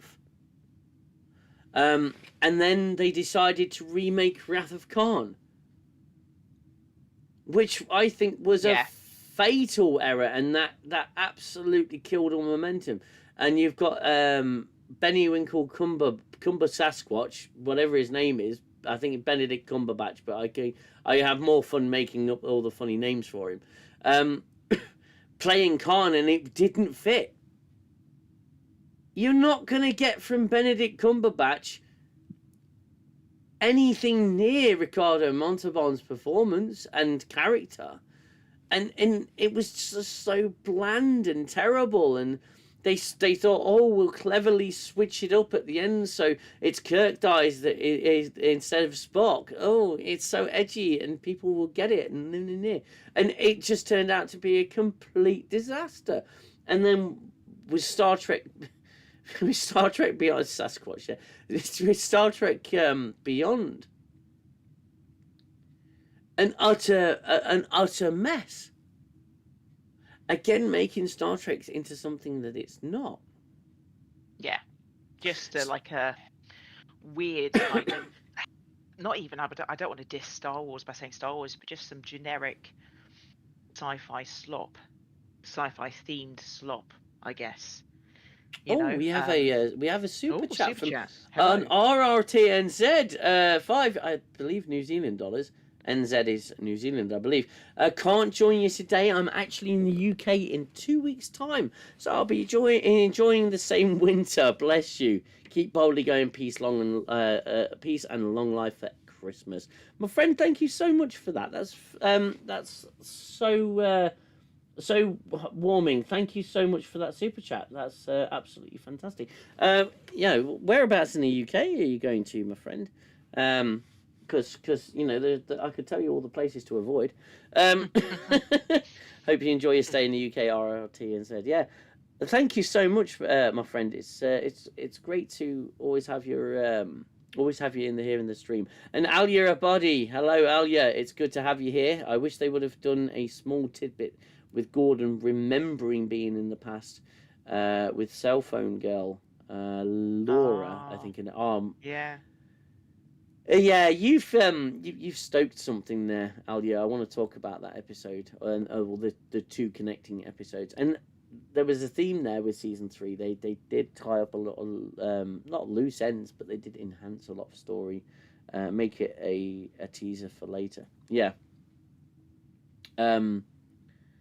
Yeah,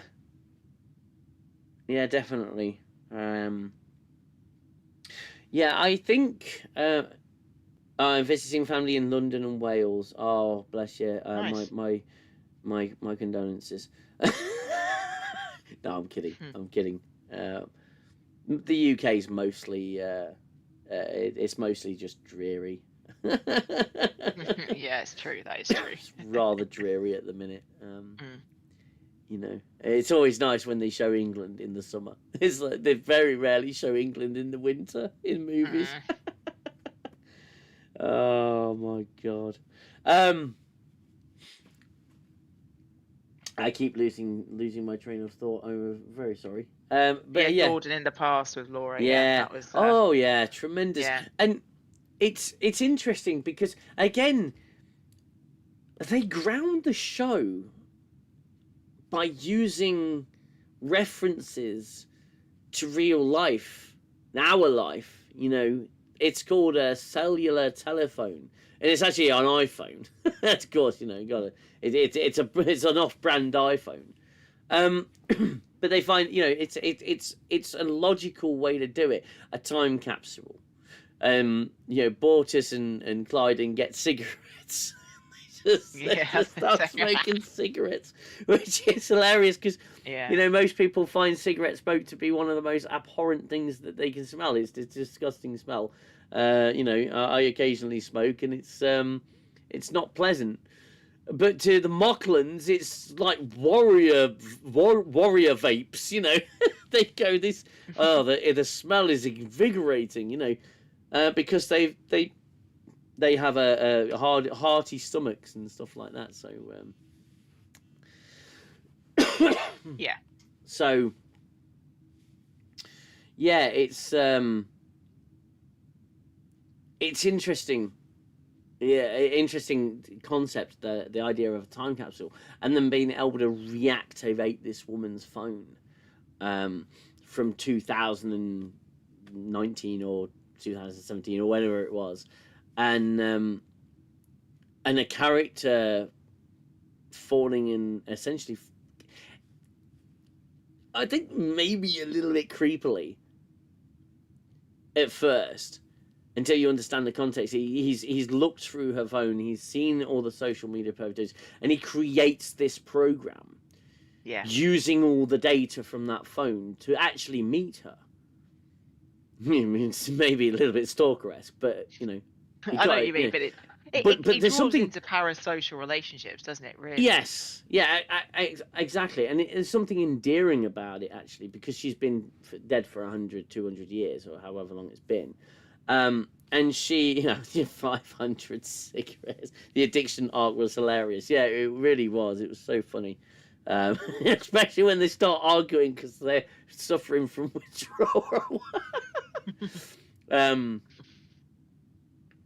But no, you know, creating the program and giving her a personality and realizing that the puzzle pieces of her life fit together in such a way to make her the human being that she was.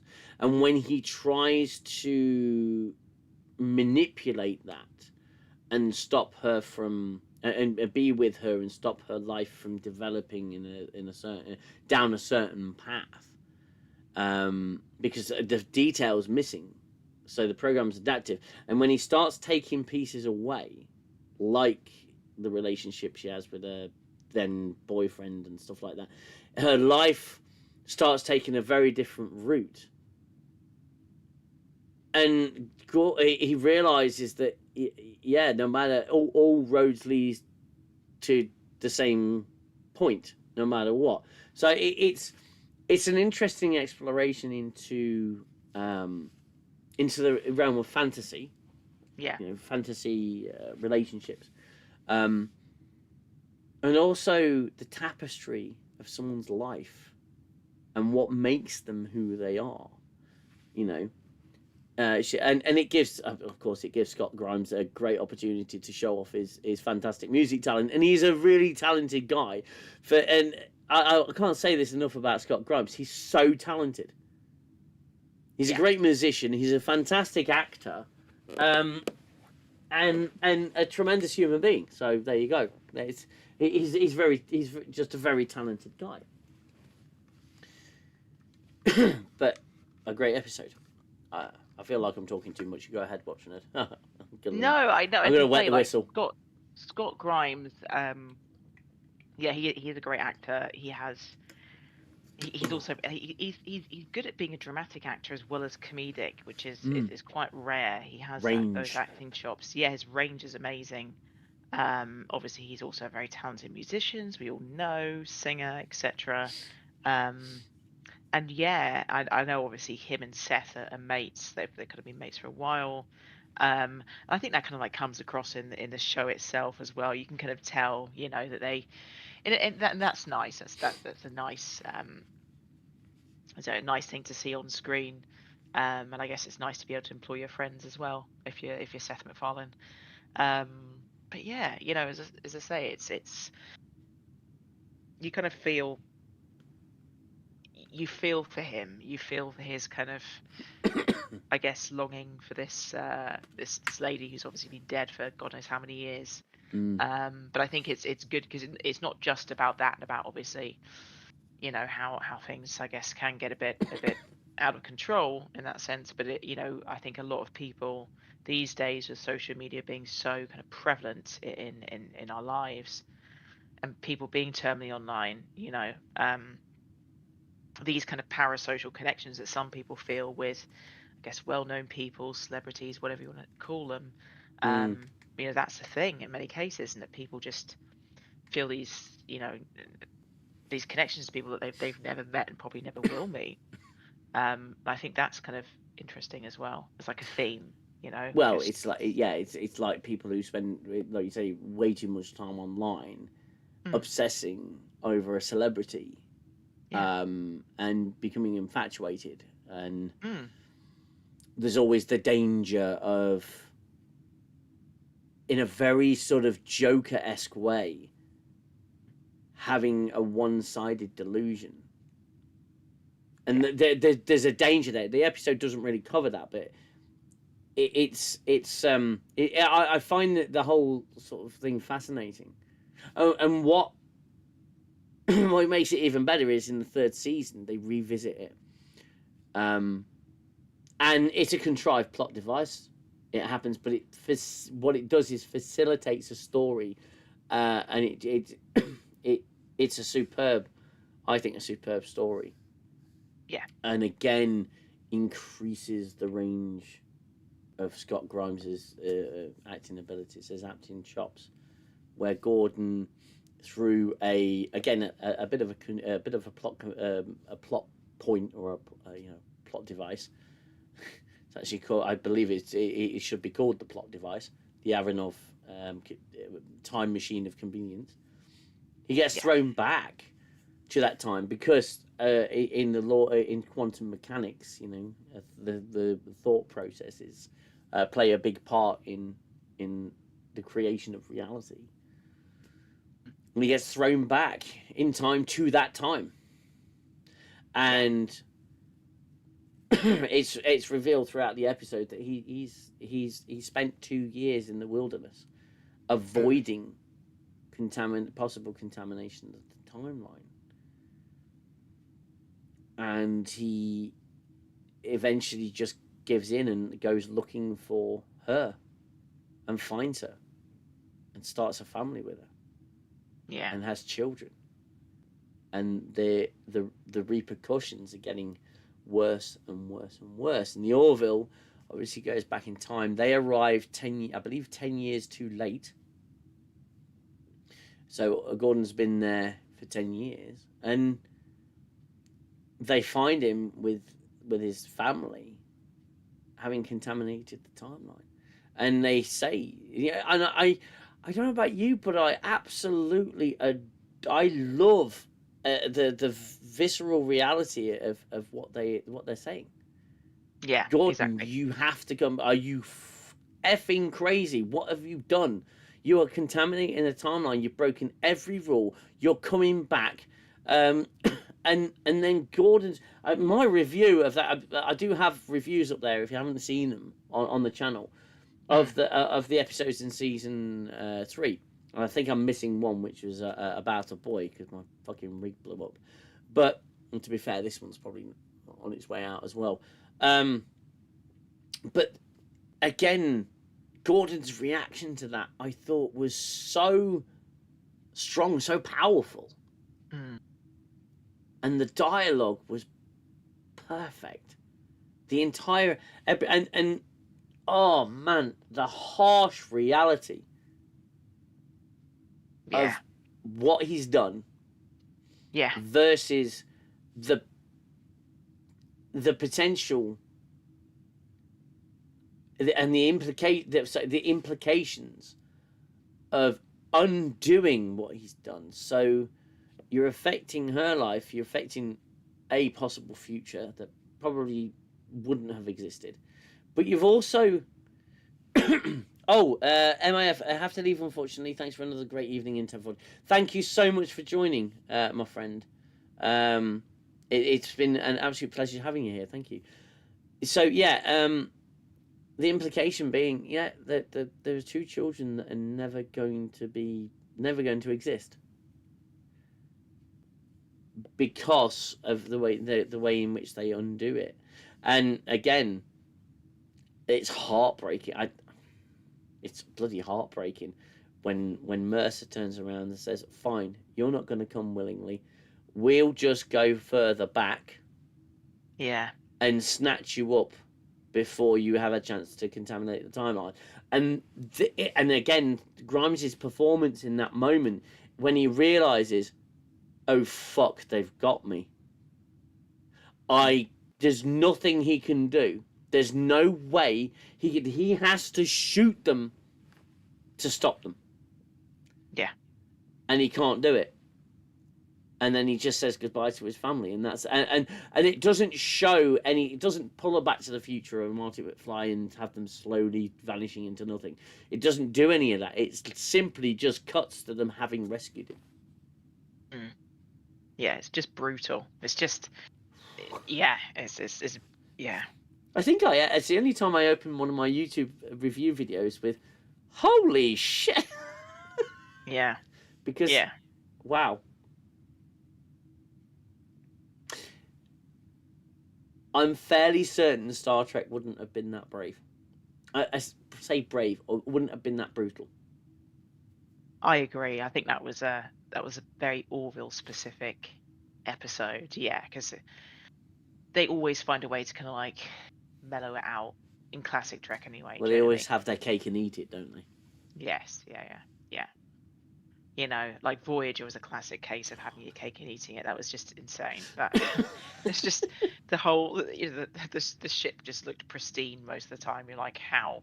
Well, even Year of Hell, they did a full reset, didn't they? And the ship was suddenly someone, restored the timeline restored, and suddenly Voyager's looking at it like it just came out of Space Dock. It's like, it doesn't really work, does it? No, the whole, as I say, like, there were definitely redeeming qualities of Voyager, like, the Doctor and Seven and Janeway. They were good episodes from season 4 onwards. But it's just so that the whole kind of like premise of like having to, like pretend that like a ship in like the Delta Quadrant would just always look pristine when they're like, 70,000 miles away from home was just ridiculous. Yeah. As we said many times before, but that's why we love the Orville. It would never be. I mean, don't get me wrong. Deep Space Nine, I think, was quite visceral at times, and it was harsh. I mean, we all remember the siege at AR-558 or whatever it was, with the Nog's arc and the following episodes, which, to be fair, fill my eyes with water. Every time that scene with him and Vic is just it's beautifully written, it's beautifully acted, it's beautifully shot. Beautiful moment. But I think Star Trek, certainly classic Trek, has never really made me say the words "holy F." Yeah, true. In the way that episode did. Because again, Gordon remembers nothing because he was rescued before he started the family. So Mercer knows and the crew know, but Gordon doesn't. And there's a sense of tragedy in that as well. Mm. And that's a decision that Mercer has to live with. I mean, no wonder they're getting drunk all the time.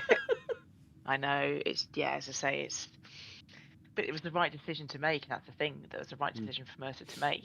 Yeah. You know, because the Yeah. butterfly effect. You know, you can't just, even though season 2 Picard seems to think you can, you can't just leave someone from 4 centuries ahead in the past and let them marry and have kids, and No. you know, just expect the timeline to be the same. It's just not the way that things work. You know. No. So Picard season 2. It's gonna cause us to laugh every time Picard season 2 is brought up. What an awful show. I mean, it's the only thing that Picard season 2 did was good was that it brought me to your channel. I found your channel Bless because you. I remember just looking on YouTube. I was like, you know, again, I had this whole like gaslighting thing. I was like, is it just me that doesn't like this? Yeah. Picard. I was like, because you know, all of the art, the obviously paid for puff pieces were saying it was great. And I'm like, well, it's not great. And No. so obviously I looked on YouTube, found your channel, probably because I was also in the UK. You know, algorithm suggested it to me, and I was like, I used to watch your reviews. And I used to laugh my head off, and I was like, God, he's right. You know, it's hilarious. Yeah. Oh, birth of old man Picard. Oh dear. Oh dear. But yeah. Terrible, yeah. terrible show. Yeah. Um, but yeah, you know, so they do make the difficult decisions in the Orville, and they go with it. But yeah, you know, Mercer made the right call, and it would have been very hard, you know, because obviously Gordon is his friend, you know, as well as obviously his subordinate, but they're friends, and it's hard to do that, to do that to your friend, you know, even if he is technically, you know, even as a manager, you know, which he is, it's probably hard because you can see that he cares for the kids deeply, and he's built this life, and he's not acted in bad faith, you know, and so it's a quandary. I mean, you know, I sort of understand where they wrote Mercer in that episode, the way they wrote Mercer in that episode, you know, because he's finding it really hard to look at the children because he knows what is coming. He knows that they're going to be knocked out of reality. Yeah. But it's a necessary choice to make because you have the entire future. The entire future is at stake. And here's, you know, with the butterfly effect, you know, Gordon staying there would eradicate the entire Union. Yeah. It wouldn't happen. And it deals with that concept very well. It says you have no, and the discussion between them, you know, you can't play God with the future. You don't know what changes this is going to make. And Gordon has this blind rage because he's protecting his family. The entire episode is just it's bloody tragic, and I love it. But if you're talking visceral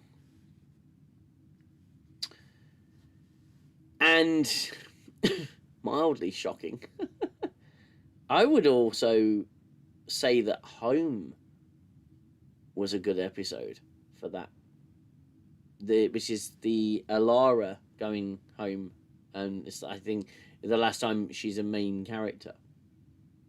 Yes, because that's when Robert Picardo guest stars, no? And John Billingsley Funnily And John enough, Billingsley, the of two course, doctors. yes, the two doctors, yes, of And course. John Billingsley scared the living shit out of me. Mm. Because you've got Phlox, who's he's my favourite doctor. I'm sorry, Phlox is he's the doctor of choice. Yeah. I wouldn't mind if I died in Phlox's sick bay because I know that he's such a nice guy. You know, Yeah. it's not all about the skill. I'd want Bashir if I was going to be saved. But Phlox, I think, is a great character. I love him. He's like the perfect dad. He's phenomenal. And you see, he's a very different character in this episode, and it scared the shit out of me because he's so good at being, well, mildly psychotic. Exactly. Yeah. Yeah. And again, shows the range of John Billingsley, who I had a cameo from once, and that was brilliant. I Oh think it yeah, I was saw that. last That was year. great. Yeah, bless Yeah, him. Yeah. so No, I funny. mean, Yeah, he can act, and it's always good to see that in shows, especially modern shows. But yeah, I mean, Alana obviously was I liked her character. I kind of liked the fact obviously she was a younger, she's a younger chief of security. She obviously was very strong because she's from a planet where obviously the pull of gravity is so strong that human beings, like for example Ed Mercer, need to wear like a heavily pressurized suit in order to literally stop their bones from being crushed. yeah. Um, and that's yeah. So it's and it's interesting because you have a lot in the episode about kind of cultural expectations. Obviously, her culture being very against the Planetary Union, the Planetary Alliance, and serving in their fleet. I was about to say Starfleet then because it is so similar, but you know what I mean. Yes, They have, um, because they value kind of intellectualism over military service. Essentially, is their culture, the Chilean culture. Um, and so it's interesting to see, the way she kind of challenges her family, about her work on the Orville and what it means to her, etc., etc. Um, and yeah, about I guess her family kind of starting to see her point of view. I'd imagine, to a degree.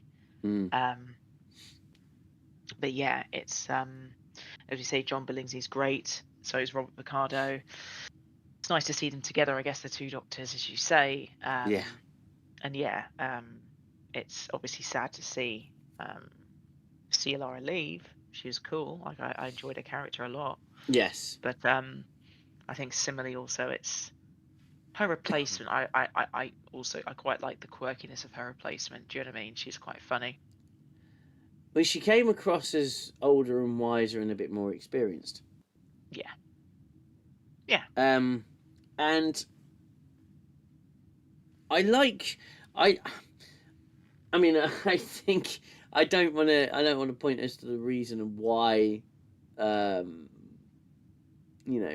left the show. Yeah. Because that's not the kind of channel we are. But I would say that they handled the transition very well. It was literally just like, okay, we'll just get another Chilean security officer. That's fine. And I equally love the relationship she formed with John. Yeah. That's And the definitely subsequent necessary breakup. Yeah. Because obviously she's essentially just as strong as Supergirl, and she literally, she is the definition of she'll break every bone in your body Yeah. Literally. during happy fun time. Yes. Yes. Yeah. And Indeed. he's just spitting out teeth at this point. It's like, oh wow. She literally grabs you in the throes of passion. She's gonna break bones. Again, that there's a new concept there of a difficult interaction between two vastly different yet similar looking species. Yeah. And the danger there. So Alara has to, the Solarians have to learn restraint when they're off-world. Because the slightest movement, the slightest overpressure, they can break your bones. Because they're so strong. Because their muscles are so dense. Because they've had to survive on the planet. And again, I say it. I've said it before. I say it again. I love the moment where Gordon just goes, "I've always wanted to try this," and throws something through the containment field, like a cup or something, and it just flattens down. He goes, "Oh, thank God for the containment field." It's because you can imagine what kind of a mess it would be if they jumped through it. You can only imagine. I think Ed, doesn't he break his leg? Yeah. Suit depressurizes at the end. And that's again, I think if you again to draw a comparison between that particular moment where his suit breaches, you compare that to New Trek. The Orville, that scene was actually quite ow, and you feel it. You feel it because it's a character that you like, and you're familiar with, and you feel kind of that was not nice to see.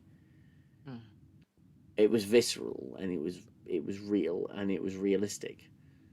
Now you compare that to New Trek, where they just do gore for the sense of gore, and it feels like you're just watching Saw or Hostel, or it's one of those slasher films that are literally just gore fest, and it's gore for the sake of gore. But in the Orville, they use it only when they need to, and that's the important thing. They don't do it for shock factor. They do it because to illustrate how dangerous something is. And Discovery did do that once in the first season, where Discovery's sister ship, so there were two ships with spore drives, and the spore drive failed, and they actually ended up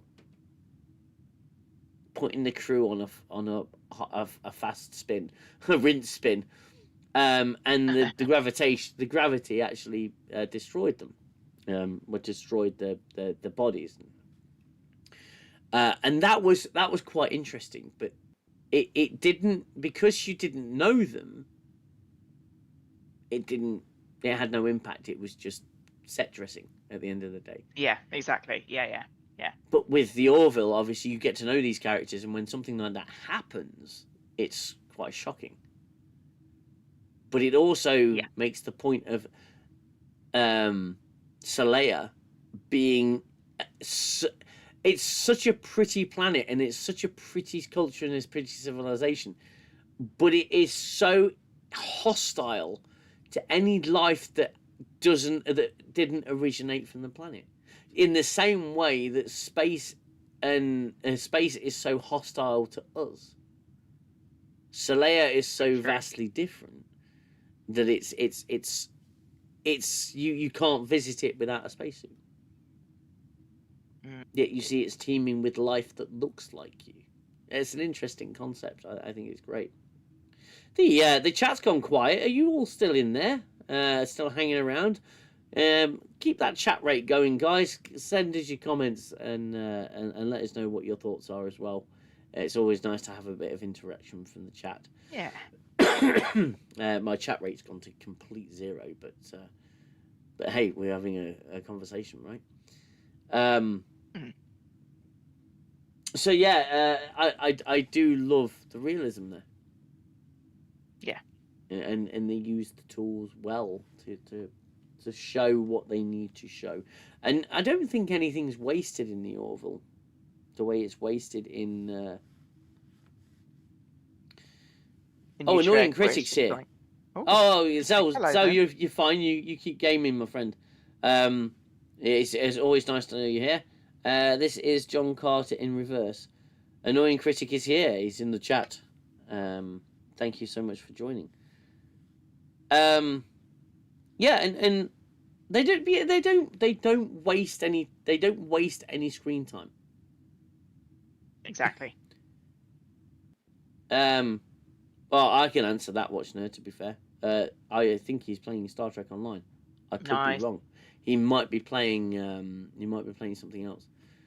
But Zell is just, he's basically God on Star Trek Online. If you want to meet God, what does God want with a starship? Well, ask the question, what does Zell want with a starship? Because he's God on there. He's leveled up to high hell, and you don't want to mess with Zell on Star Trek Online.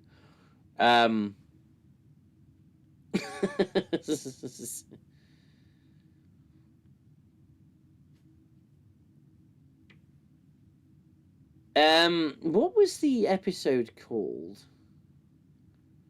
with the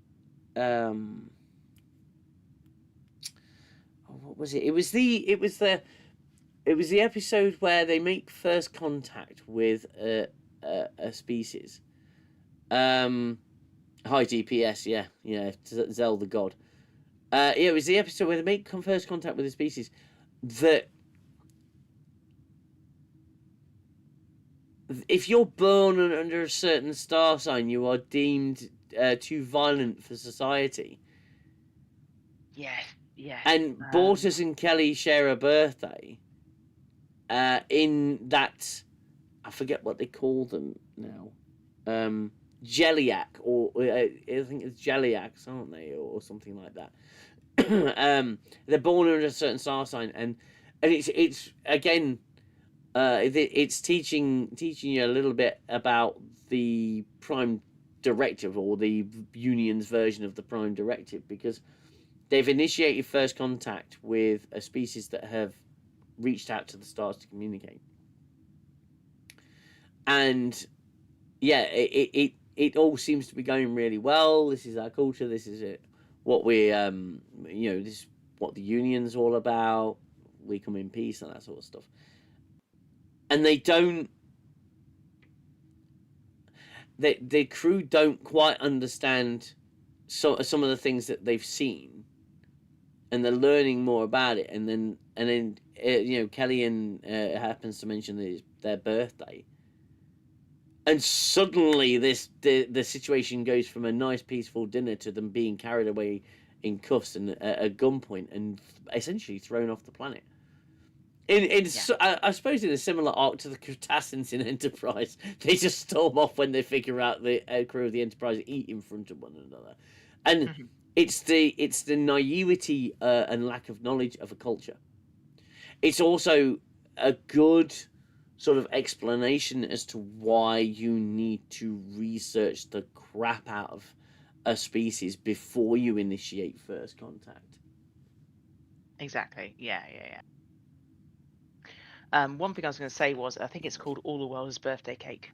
Yeah, I thought it was. I thought it was called. I thought it had birthday cake in it, and I'm looking on IMDb because the Orville's not been around for 40 years. I haven't had a chance to learn all the episode names yet, so my trivia is not that good. All the World's Birthday Cake. Yeah. Yeah. And it's it's again a great concept and a lot of thought put in. 22 likes, that's great, well done, guys. 22 likes on the stream. We don't get these kind of this kind of interaction. It's really good to see. Thank you so much to everybody who's hit that like button, and thank you so much to everyone who's watching. It's great to have you here. Like I say, I'm doing host rotation. So if anybody is interested in coming on to the show, just let me know. Join the Discord, get into the Discord, and we'll have a chat about some of the do's and don'ts, the ins and outs of being on 10 Forward, what we'll be covering, what you want to discuss, and everything, and hopefully get you on very soon. I plan to keep running the show weekly, so we'll see where it goes. But yeah, put your name forward if you want to be on the show. You don't have to show your face, of course. You can just be your voice, but some interaction is required in that sense. But yeah, All the World's a Birthday Cake. Fantastic concept. And there were so many. And there were a fair few episodes like that introduced a superb concept. Yeah. And also, but there were. I think the Orville appealed to the philosophers, or the philosopher fans, or the philosophy fans, and the Pew Pew crowd. Yeah. And I think that all changed. Orville matured with Identity. Yeah. Yeah. I mean, I guess All the World is Birthday Cake. You kind of have the classic kind of science versus religion kind of obviously analogy, which is good. Yes. I think it's and it's good that obviously the crew do escape. They withdraw from contact, and they kind of realize, hey, the Prime Directive or Union equivalent is a thing for a reason. Yeah. Sometimes you just cause more harm than good, even if your intentions are good. Yes. Yeah. I mean, interesting. Yeah. I mean, if you had to pick, I mean, we could talk about every episode. To be honest with you, I'd love to do a stream on every single episode, because I think we'd have enough to talk about. But if you could pick a favourite episode of the Orville, could you do it? One that really stands out. I know that's a tough one. I'm sorry. I'm trying to think. So many story arcs that I like. I do like the Kleisig story arcs. I think, okay, this is a bit of a weird one, but I like Identity, where the Kaylon reveal their true nature, because until then, Isaac was, an interesting character on the ship, and you don't really kind of know the full story of what happened on the Kaylon homeworld. Obviously, it's not the easiest kind of episode to watch, but I think it's very interesting because you get that tonal shift. There's so many. I mean, the funniest one is when Ed and Gordon go onto that Krill ship, dressed as Krill. Good. Obviously, holographic images of themselves as Krill, and then they talk about Avis, and obviously Avis is their god, the Krill god, and Gordon's like, "Oh yes, Avis, their service was always the best," or whatever the car company. Absolutely hilarious, but so many. I mean, that episode's the funniest, I guess. I don't know. There's so many, Yeah. How about you? And just to clarify, a correction from earlier, it's not about a boy. It's A Tale of Two Topas was the second episode in the Topa arc. Yeah. I apologise for that. I silly me, silly Danger Man.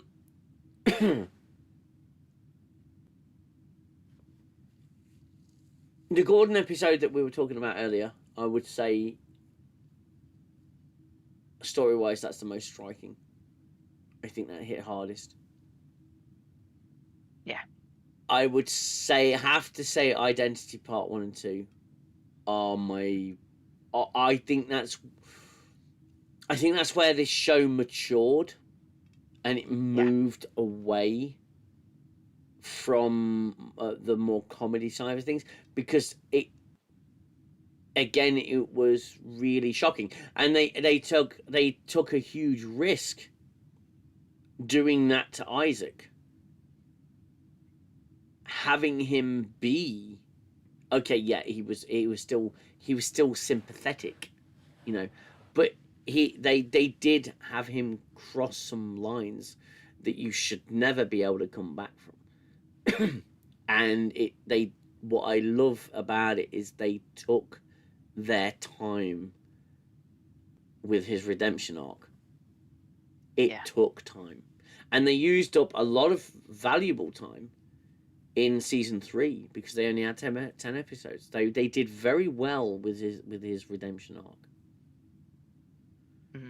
to bring him back into the fold. So yeah, I would have to say Identity, I think, is it's like a TV movie. It's phenomenal, two-parter, and it's where the show grew up. I did like The Road Not Taken. Oh yeah, fair enough.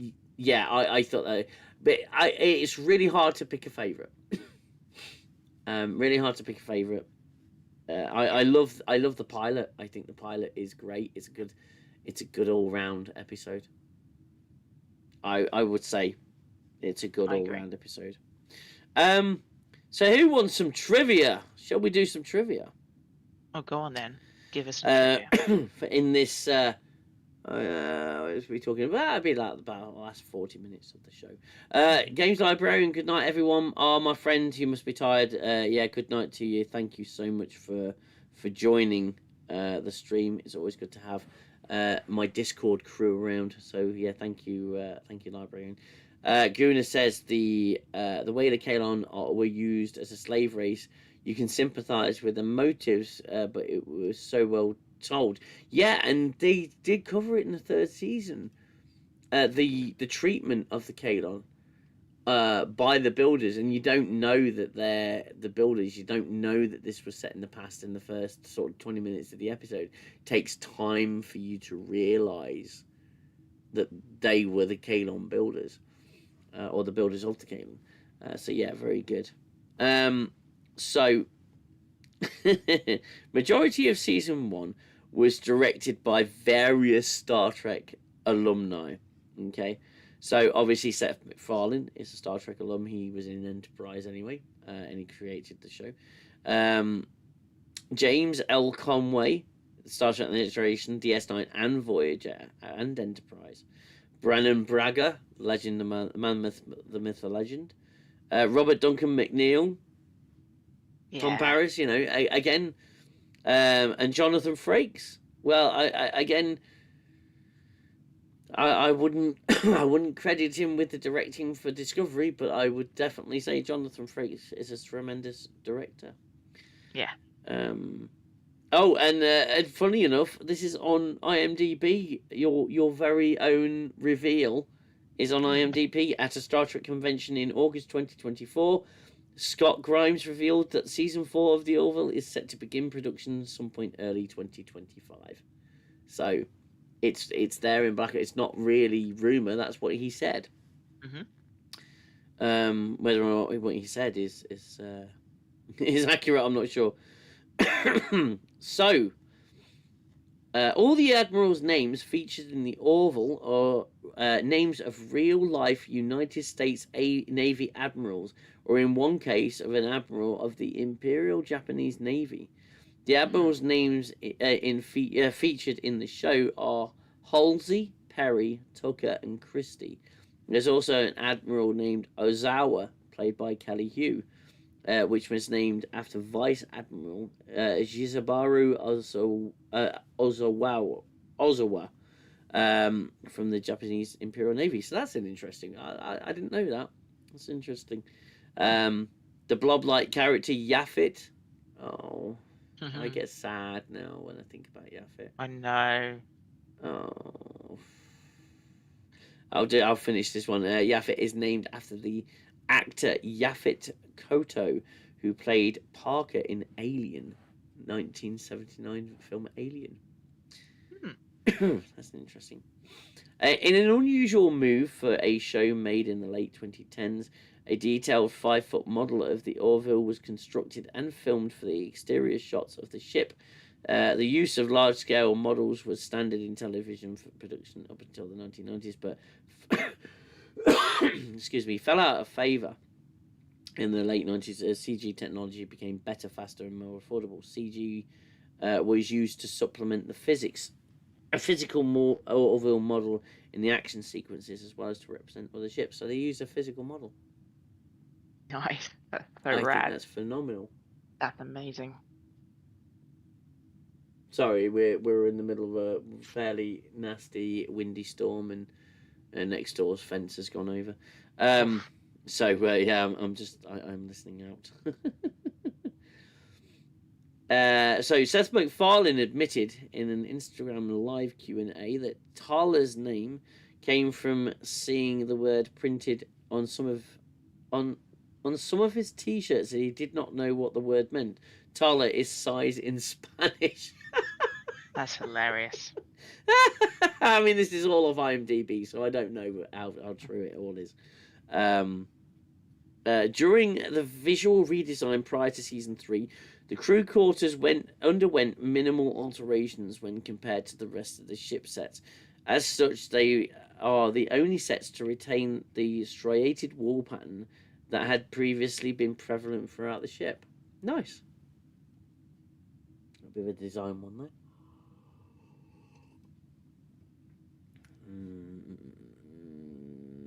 That's more season 4. Not sure on season 4. Yeah. So Penny Johnson Gerald, I think probably one of the. I think she's sexy as hell. I'm sorry, I have to say it. I Fair think. Again, for a woman of her age, I think she's gorgeous, and she kills it. She absolutely kills it in She's every great. role that Yeah, she she's does. so good. I think she was fantastic in 24. She was fantastic Yeah. in DS9. She was fantastic in the Orville.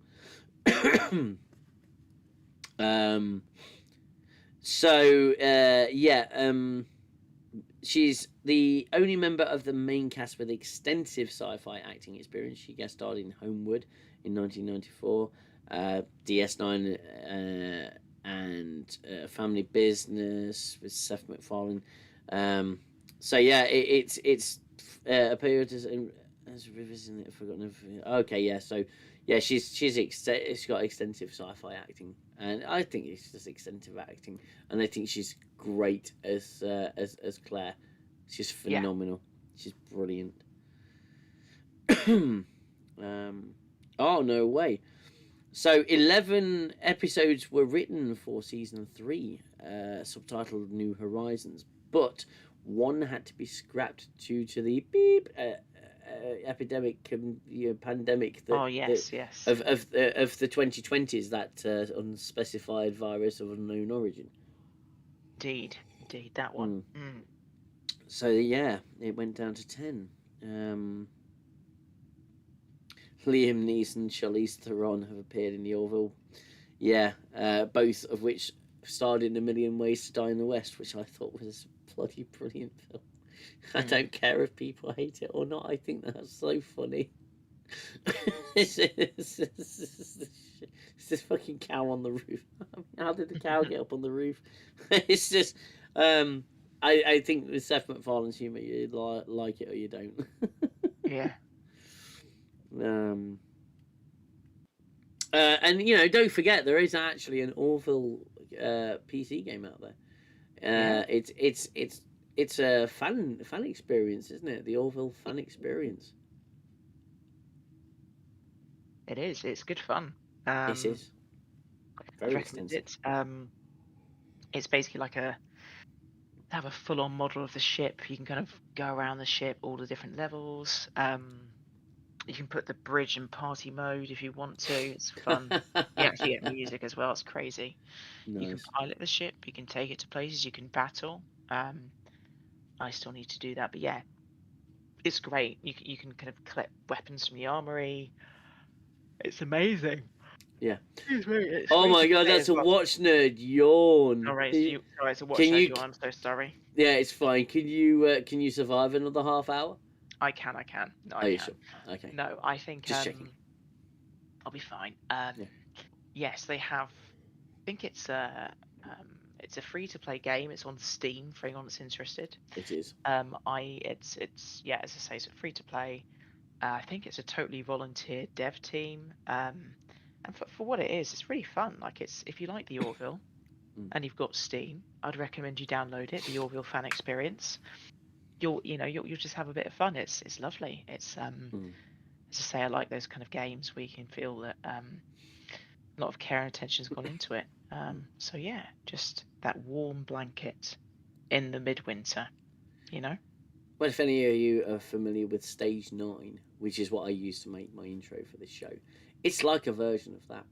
I mean, it's screen accurate, and I would say it's even more. There's a lot more to it than Stage 9. But those guys who got a cease and desist, so they had to stop with Stage 9. Whereas the Orville fan experience, it's funny that, isn't it? Yeah, well, exactly. They didn't have to stop because no one shut them down. Because it's amazing. The fans actually make great content. Who knew? Who would have thought? Who knew? Tetrarch of Apathy. Hail all, arriving late because of work. Back to it shortly. I eagerly await the replay. Oh, bless you. Bless you, my friend. It's so good to have you here. As normal, as usual. It's so good to have everyone here in the stream. Talking about nerdy stuff. And the Orville, I think, is, as we said before, it is Star Trek. It is Star Trek. It is honorary Star Trek. And I think that if it is true, and I'm not saying that it is, if it is true that Seth MacFarlane went to Paramount and said, I would like to make a Star Trek show, and Paramount said no, then I think shame on them. I think Star Trek would have greatly benefited from Seth MacFarlane being the goddamn showrunner. Pardon my blasphemy there. Yeah. I think it would be massively successful. As successful as a niche Star Trek show could be. Imagine the Star Trek show is set in the Star Trek universe post Voyager, post Nemesis, with the crew. I mean, Patrick Stewart already did American Dad and Family Guy, and the cast of Star Trek all did voice work for Family Guy. Yeah. Why would you turn that down? What madness would have to take over you to turn that down? What on earth were they thinking? Yeah, tell me about it. And we ended up with Discovery. And we ended up with Picard. Yeah. And we ended up with Strange New Worlds. I don't understand. I don't get it. Imagine, if you would, a scenario where Terry Matalas and Seth MacFarlane got together and made a Star Trek show. Holy crap! And they got, and I think, John Cassar is involved. He's involved with the Orville, and John Cassar. I mean, if you don't know who John Cassar is, basically look at the credits for any decent bloody show, and he's in there. John Cassar he was big in 24 as well. Nice. Tremendous guy, very creative, fantastic producer, and believe he's got directing credits as well. Yeah, great guy. Yeah. Really, really awesome. And the Orville. Imagine all those people involved. Crazy. Yeah, I mean, as I say, I hope one day it happens. I hope one day we get Star Trek with a good showrunner like Seth MacFarlane or whoever. It doesn't matter. Terry Matalas. Yeah. Anyone that actually is a Star Trek fan and would do it justice would be great. Honestly, it'd be great to see. I just don't want to see much more of the current iteration. So I hope rumors are true. Yeah, I hope they can just get rid of Kurtzman, pay him out of his contract, and just let it lie for a good few years. That'd be great. That'd be amazing. Because the apathy that's set in is just that's the thing. It's not anger; it's apathy now from the fan base. People are just like, I just don't care anymore. Like, I just don't. I don't care. I don't want to watch any of it. I'm not interested in watching Academy. I'm just like, I'm not even angry anymore. Well, the three major science fiction IPs have all been destroyed. Yeah. All of it. Star Trek, Star Wars, Doctor Who, all completely been obliterated. All by the same thing. The same concept. unoriginality, agenda, and hubris. Those are the three main elements that have destroyed all three franchises. You just don't have anyone, you know, you don't have sci-fi writers writing Doctor Who. You have activists writing Doctor Who, and you have agenda-driven ideologies predominantly driving these franchises now. You have completely miscast writers or mishired writers writing for science fiction when they don't know science fiction.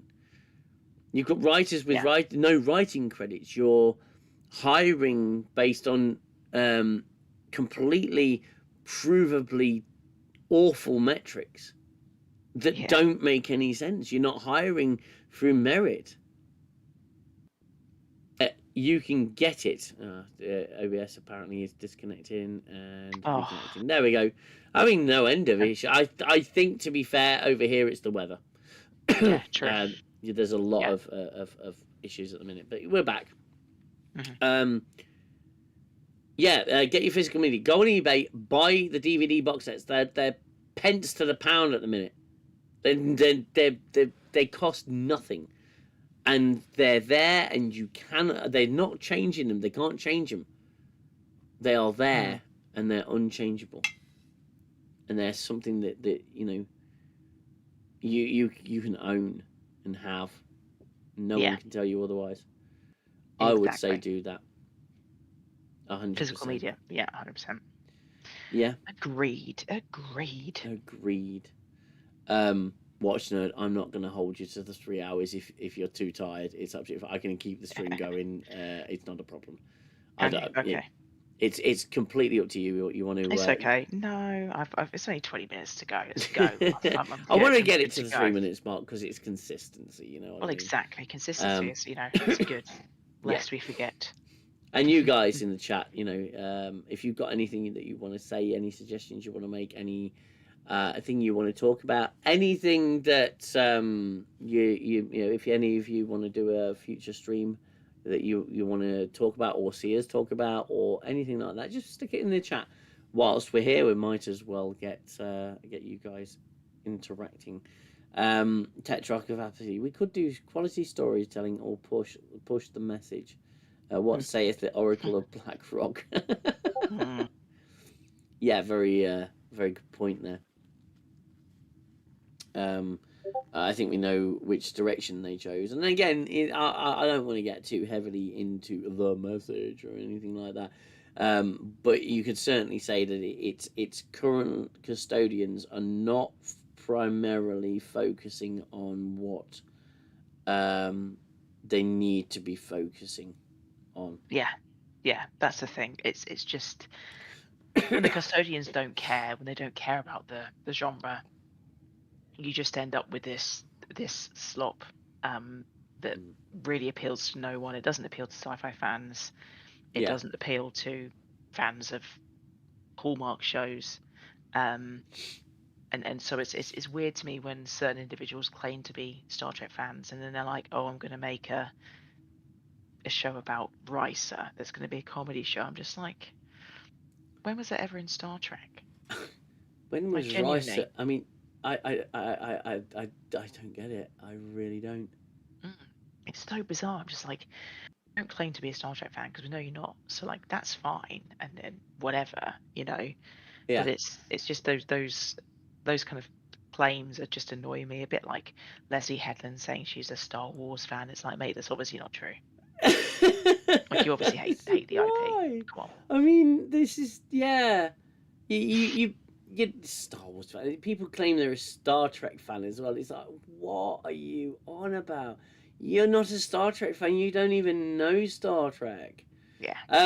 But here's an image that made me laugh. Okay, so this is an image that made me laugh. I did put it in the Discord, and it is doing the rounds currently on social media. I think this is hilarious.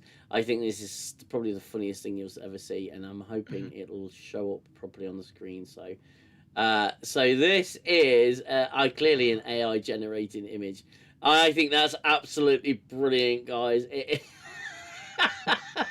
And that to me says everything we need to do with Star Trek. Mm-hmm. That there is a heartwarming image. It's absolutely hilarious. Sorry, I Oh can't dear, stop I know. laughing at that. It's a thing of beauty, that picture. Absolute It thing is. of beauty. And credit goes to the AI that created it and the prompts that prompted the AI to create it. Yeah. It needs to be in the Louvre. To be fair, that I may very well frame that and put that in the backdrop of Go for it. all my videos now. That was really funny. Phenomenal, absolutely phenomenal. But it's true though, isn't it? You know, we need to be out with the new and in with the old again. Yeah. Oh god, You know, yeah. suddenly the new pair of trainers doesn't seem so cool. I prefer my own pair of trainers. You know, Yeah. this is the Oh best. god, yeah. The That's best Trek that's pick an I've ever amazing seen. photo. I can't get over that. It's just it's Amazing. accurate. Yeah. There's no other way to funny. put it. That is the new. That is the new last up. It's just so funny. It's so accurate. Yeah. Yeah. It is high up Amazing. patriarch, you're correct. Needs to be in the Louvre, I agree. Yeah. Yeah, It proves a point that AI can be good sometimes. it knows Please the show it threat. again, or is it in the Discord? It's in the Discord, but I will show it again. I'll bring it up. Yeah. There we go. There we go. There it is. Yep. Oh, it's just phenomenal. I just love the celebrations. They're all having a good laugh about it. Absolutely phenomenal. I love that as well. That the airlock doors kind of just open slightly. Yeah, they're just like, okay, plead your case. Yeah. And I love the fact that it's insane way doing it. Oh, Janeway in same way. We know and love her. Janeway. Yeah, oh yeah. That Yeah. woman, crazy. Yeah, I think to be fair, yeah, it would spoil the context of the picture, but I think Tuvix it needs to be in it somewhere. As terrible as that sounds. He does. He does. I had to screenshot it. Guna had to screenshot it. Guna, my friend, just take it out of the Discord. It's there. I've put it in the Discord. The minute I saw that was brilliant. And I'll get that framed and put it on the wall somewhere. I might just hang it back here in the back of the living room. And both my bestest ever characters of all time are in the TV or in the brig. Yeah. Oh. Yeah. It's it's a phenomenal picture, and I think it says everything you need to say. To be fair, I'd have had Mercer in there as well. I'd have had Mercer holding a cup of tea, laughing his ass off. And to be fair, it wouldn't be a stretch to have him in there in his Enterprise uniform. Well, exactly. So exactly. No, that'd be amazing. Oh God, but yeah, as we say, I mean, that's why we like shows like the Orville. We like shows like For All Mankind because they are at least good sci-fi. They make you feel good. Because I just don't. Yeah, I like to kind of feel in my off time that I'm watching stuff I want to watch, as opposed to something I'm like, oh, it's the new whatever. It's a new Trek. Oh, I have to watch it. Oh, 5 minutes in. Oh, do I need to do some laundry? Oh, do I need to I need to put the dishwasher on. That's what I need to do. Do you know what I mean? Yeah, stuff that you can. you don't want to miss it. You don't want to miss a beat. Yeah. You can't just stick it on as background noise because you're interested in it because it's a good show. That's maintains you. And it's also this, okay. I'm not saying that I'm old. Okay, I've got some grey in my beard. I'm getting older. Okay. So I don't mind saying I'm 42 years old currently. And heading very quickly towards 43. And I'm not sure how many years I've got left. All right, I'd like to think that I've got plenty of years left in me. I'd like to think I'm roughly halfway through my life. Mm-hmm.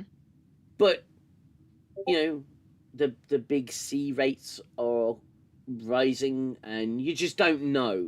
Yeah. My old man, he died of cancer back in 2020, and he was in his mid-60s. He hadn't even hit 70 yet. So life can be very short, and your time on this world is finite. And you want to enjoy your downtime, and I'm trying not to bring the mood down. You want to enjoy your downtime, is what I'm saying. You go to work every day, or I go to work every day. You go to work. You guys in the chat, you all go to work every day. Earn your money. You come home to your families or your life, or your friends or your roommate or whatever your situation is, and you try to get the most out of life. And our entertainment is important because it's our escapism, the harsh realities of existence, the world, life. But we also want to learn things. We want to adapt things, and it's important for us to be entertained, and it's important for us to stop and think, and it's important for us to be educated by what we see. And I think it's a genuine gift, is the world of art and media. When you can turn and say that you've educated someone, and not in a I educated you about the way the world works. It's not like that. It's if you can really enrich someone's life with art, then you've achieved something that only a few others have done. Yeah. In comparison to the world. No, I've given up my time to do this channel. You've given up your time. Zell has given up his time to, do this show, and I do this channel. But I'm getting something out of it as well, and I'm learning how to make videos. I've become quite adept at making videos and doing particular presentations and stuff. It's really nice to do. I'm getting something out of it, but I'm doing it. I'm reviewing shitty Star Trek shows. Yeah. I don't want to be reviewing shitty Star Trek shows. I don't want to have to sit there and spend possibly the final 30 years of my life, or less, or more, or whatever it is, reviewing something that sucks. Exactly. Yeah, that's the thing. It's just. Yeah, it just takes away. It just takes away your energy. It's just like, like whenever I was watching those season 3 Strangely Worlds episodes, like every single time I had to sit down to watch one, I was just like, I don't want to do this. Is there anything else I can do? Yeah. And like as I said, like one of those episodes, I can't remember which one because they're all so terrible, but one of them took me, I think, about 5 goes to get through. I couldn't watch it in one sitting. I think, between doing bits and bobs, it took me 5 sittings, which took me about 4 hours, to watch one bloody episode. Because I was just like, my brain was just like, why are you doing this? This is awful. And I kept picking things up that were awful. I was just like, I was just like, this is just such a waste of my time. I don't want to be watching this. Yeah. It's not, I just feel my brain rotting. Yeah. I just don't. You just don't have anything positive to say. I was just like, there's nothing. The only thing you can ever say is positive is maybe the visual effects, because everything else is so derivative. Like the stories copy from somewhere else. The acting is, I guess it's okay, but the dialogue's very cringe, so it just makes everything else really cringe. And I don't know. Yeah. It just plain sucks. Yeah, it's just terrible. I always find myself watching the progress bar more than the episode. Yes, me too. I'm like, how much longer? I'm like, God, there's only 10 minutes done. How many more minutes? Yeah. 35? No. This episode's been going on for ages, and then it cuts to the credits, and you're like, they're the opening credits. Ah, it's torturous, and it is really. And I say, oh, I'll watch it so you don't have to. Mhm. I initially I was like, oh, it's nothing, you guys. Seriously, stop being so silly. It's just a TV show. Nowadays, I'm like, yeah, actually, this is a real challenge to get through, and Academy is going to be awful to get through.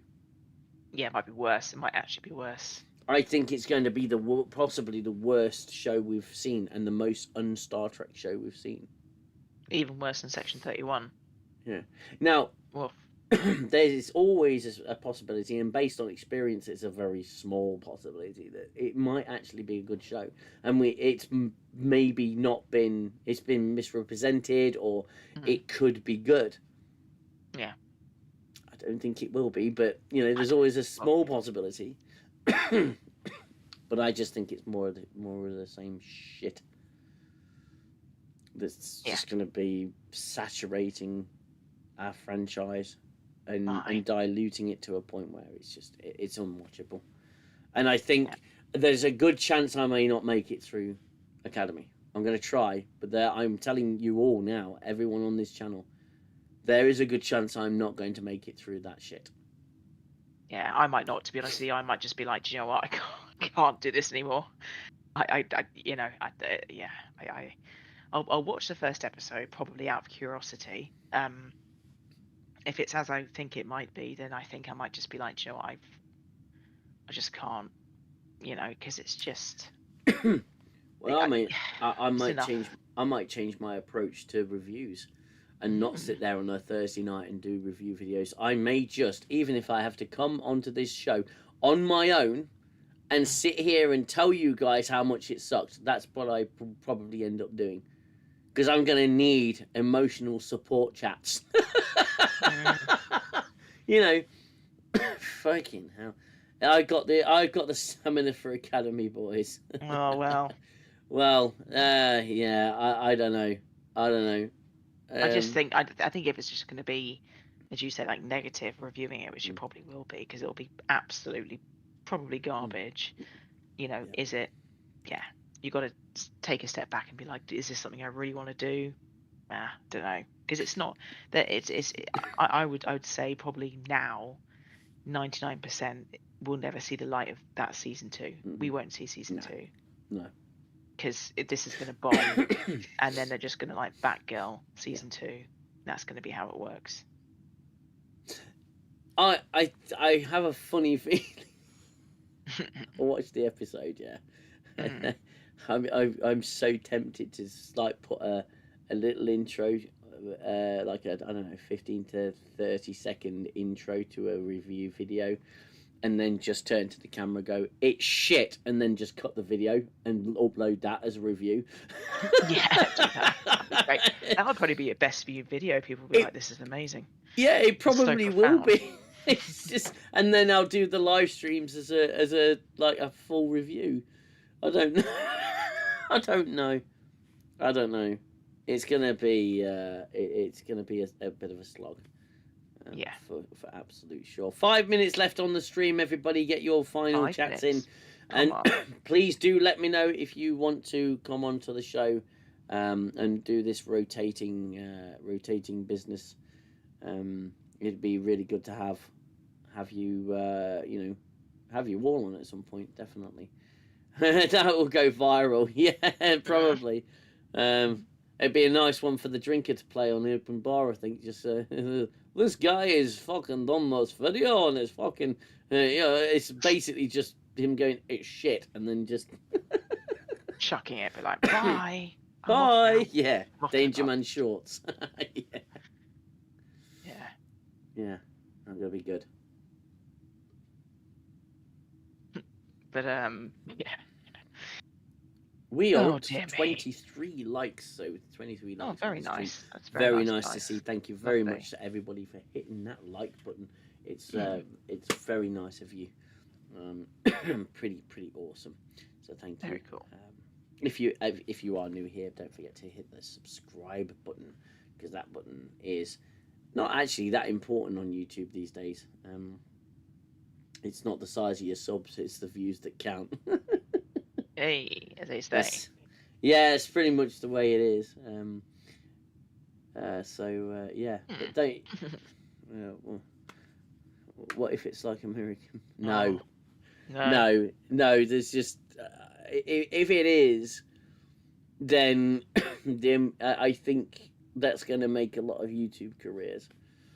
And hey Zell, you're all about making your own channel. Just go for it, mate. Have at it, mate. I'll happily send everyone to your video. Go for it. Because I'm not chickening out, but I am approaching with caution on this one. Because I have to sit there and watch it. Oh. Yeah. And that's January 15th. Oh mate, it's not long, it's about a month away. Yeah. That's not too long after my birthday. Oh dear. Yeah. Have fun with that. Thanks for watching. Hey, your support is welcome. Duly appreciated. Duly appreciated. Yeah. But yeah, I mean, yeah, as I say, I'll try. I'll watch the first episode, but 99%, this show is going to get mothballed. And then yes, they'll trotter out season 4 of Strange New Worlds and the very abbreviated season 5, but that'll be it, I think, for Trek for a while. Do you think that Academy will kill season 4 of Strange New Worlds? Or do you think it's going to be so bad that it will actually elevate season 4? Because at least that's not bad, yeah. I think it'll elevate it, I think, because there are some people that like Strange New Worlds, even though it's now not very good. Yeah. So I think they still have that little core fan base, which isn't big, but there's still a fan base of some sort, I suppose. Yeah. It's small, but they're there. Yeah. Yeah, for Maybe. sure. Well, everybody, I'm going to start closing up here. I'm going to start closing up 10 forward. And I'll go with the plugs. Don't forget to give Guna's channel a look. He does some great gaming streams. He's a proper gentleman. He's so well spoken, so lovely to speak to. He's such a kind, generous person. So don't forget to check out his channel. The link is in the description. Check out Sci-Fi Shipyards as well. He does some fantastic work, some fantastic creative work.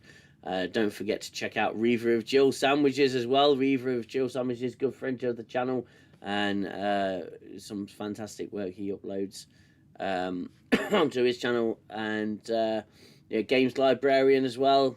I've got a lot of game streamers in my Discord. There you go.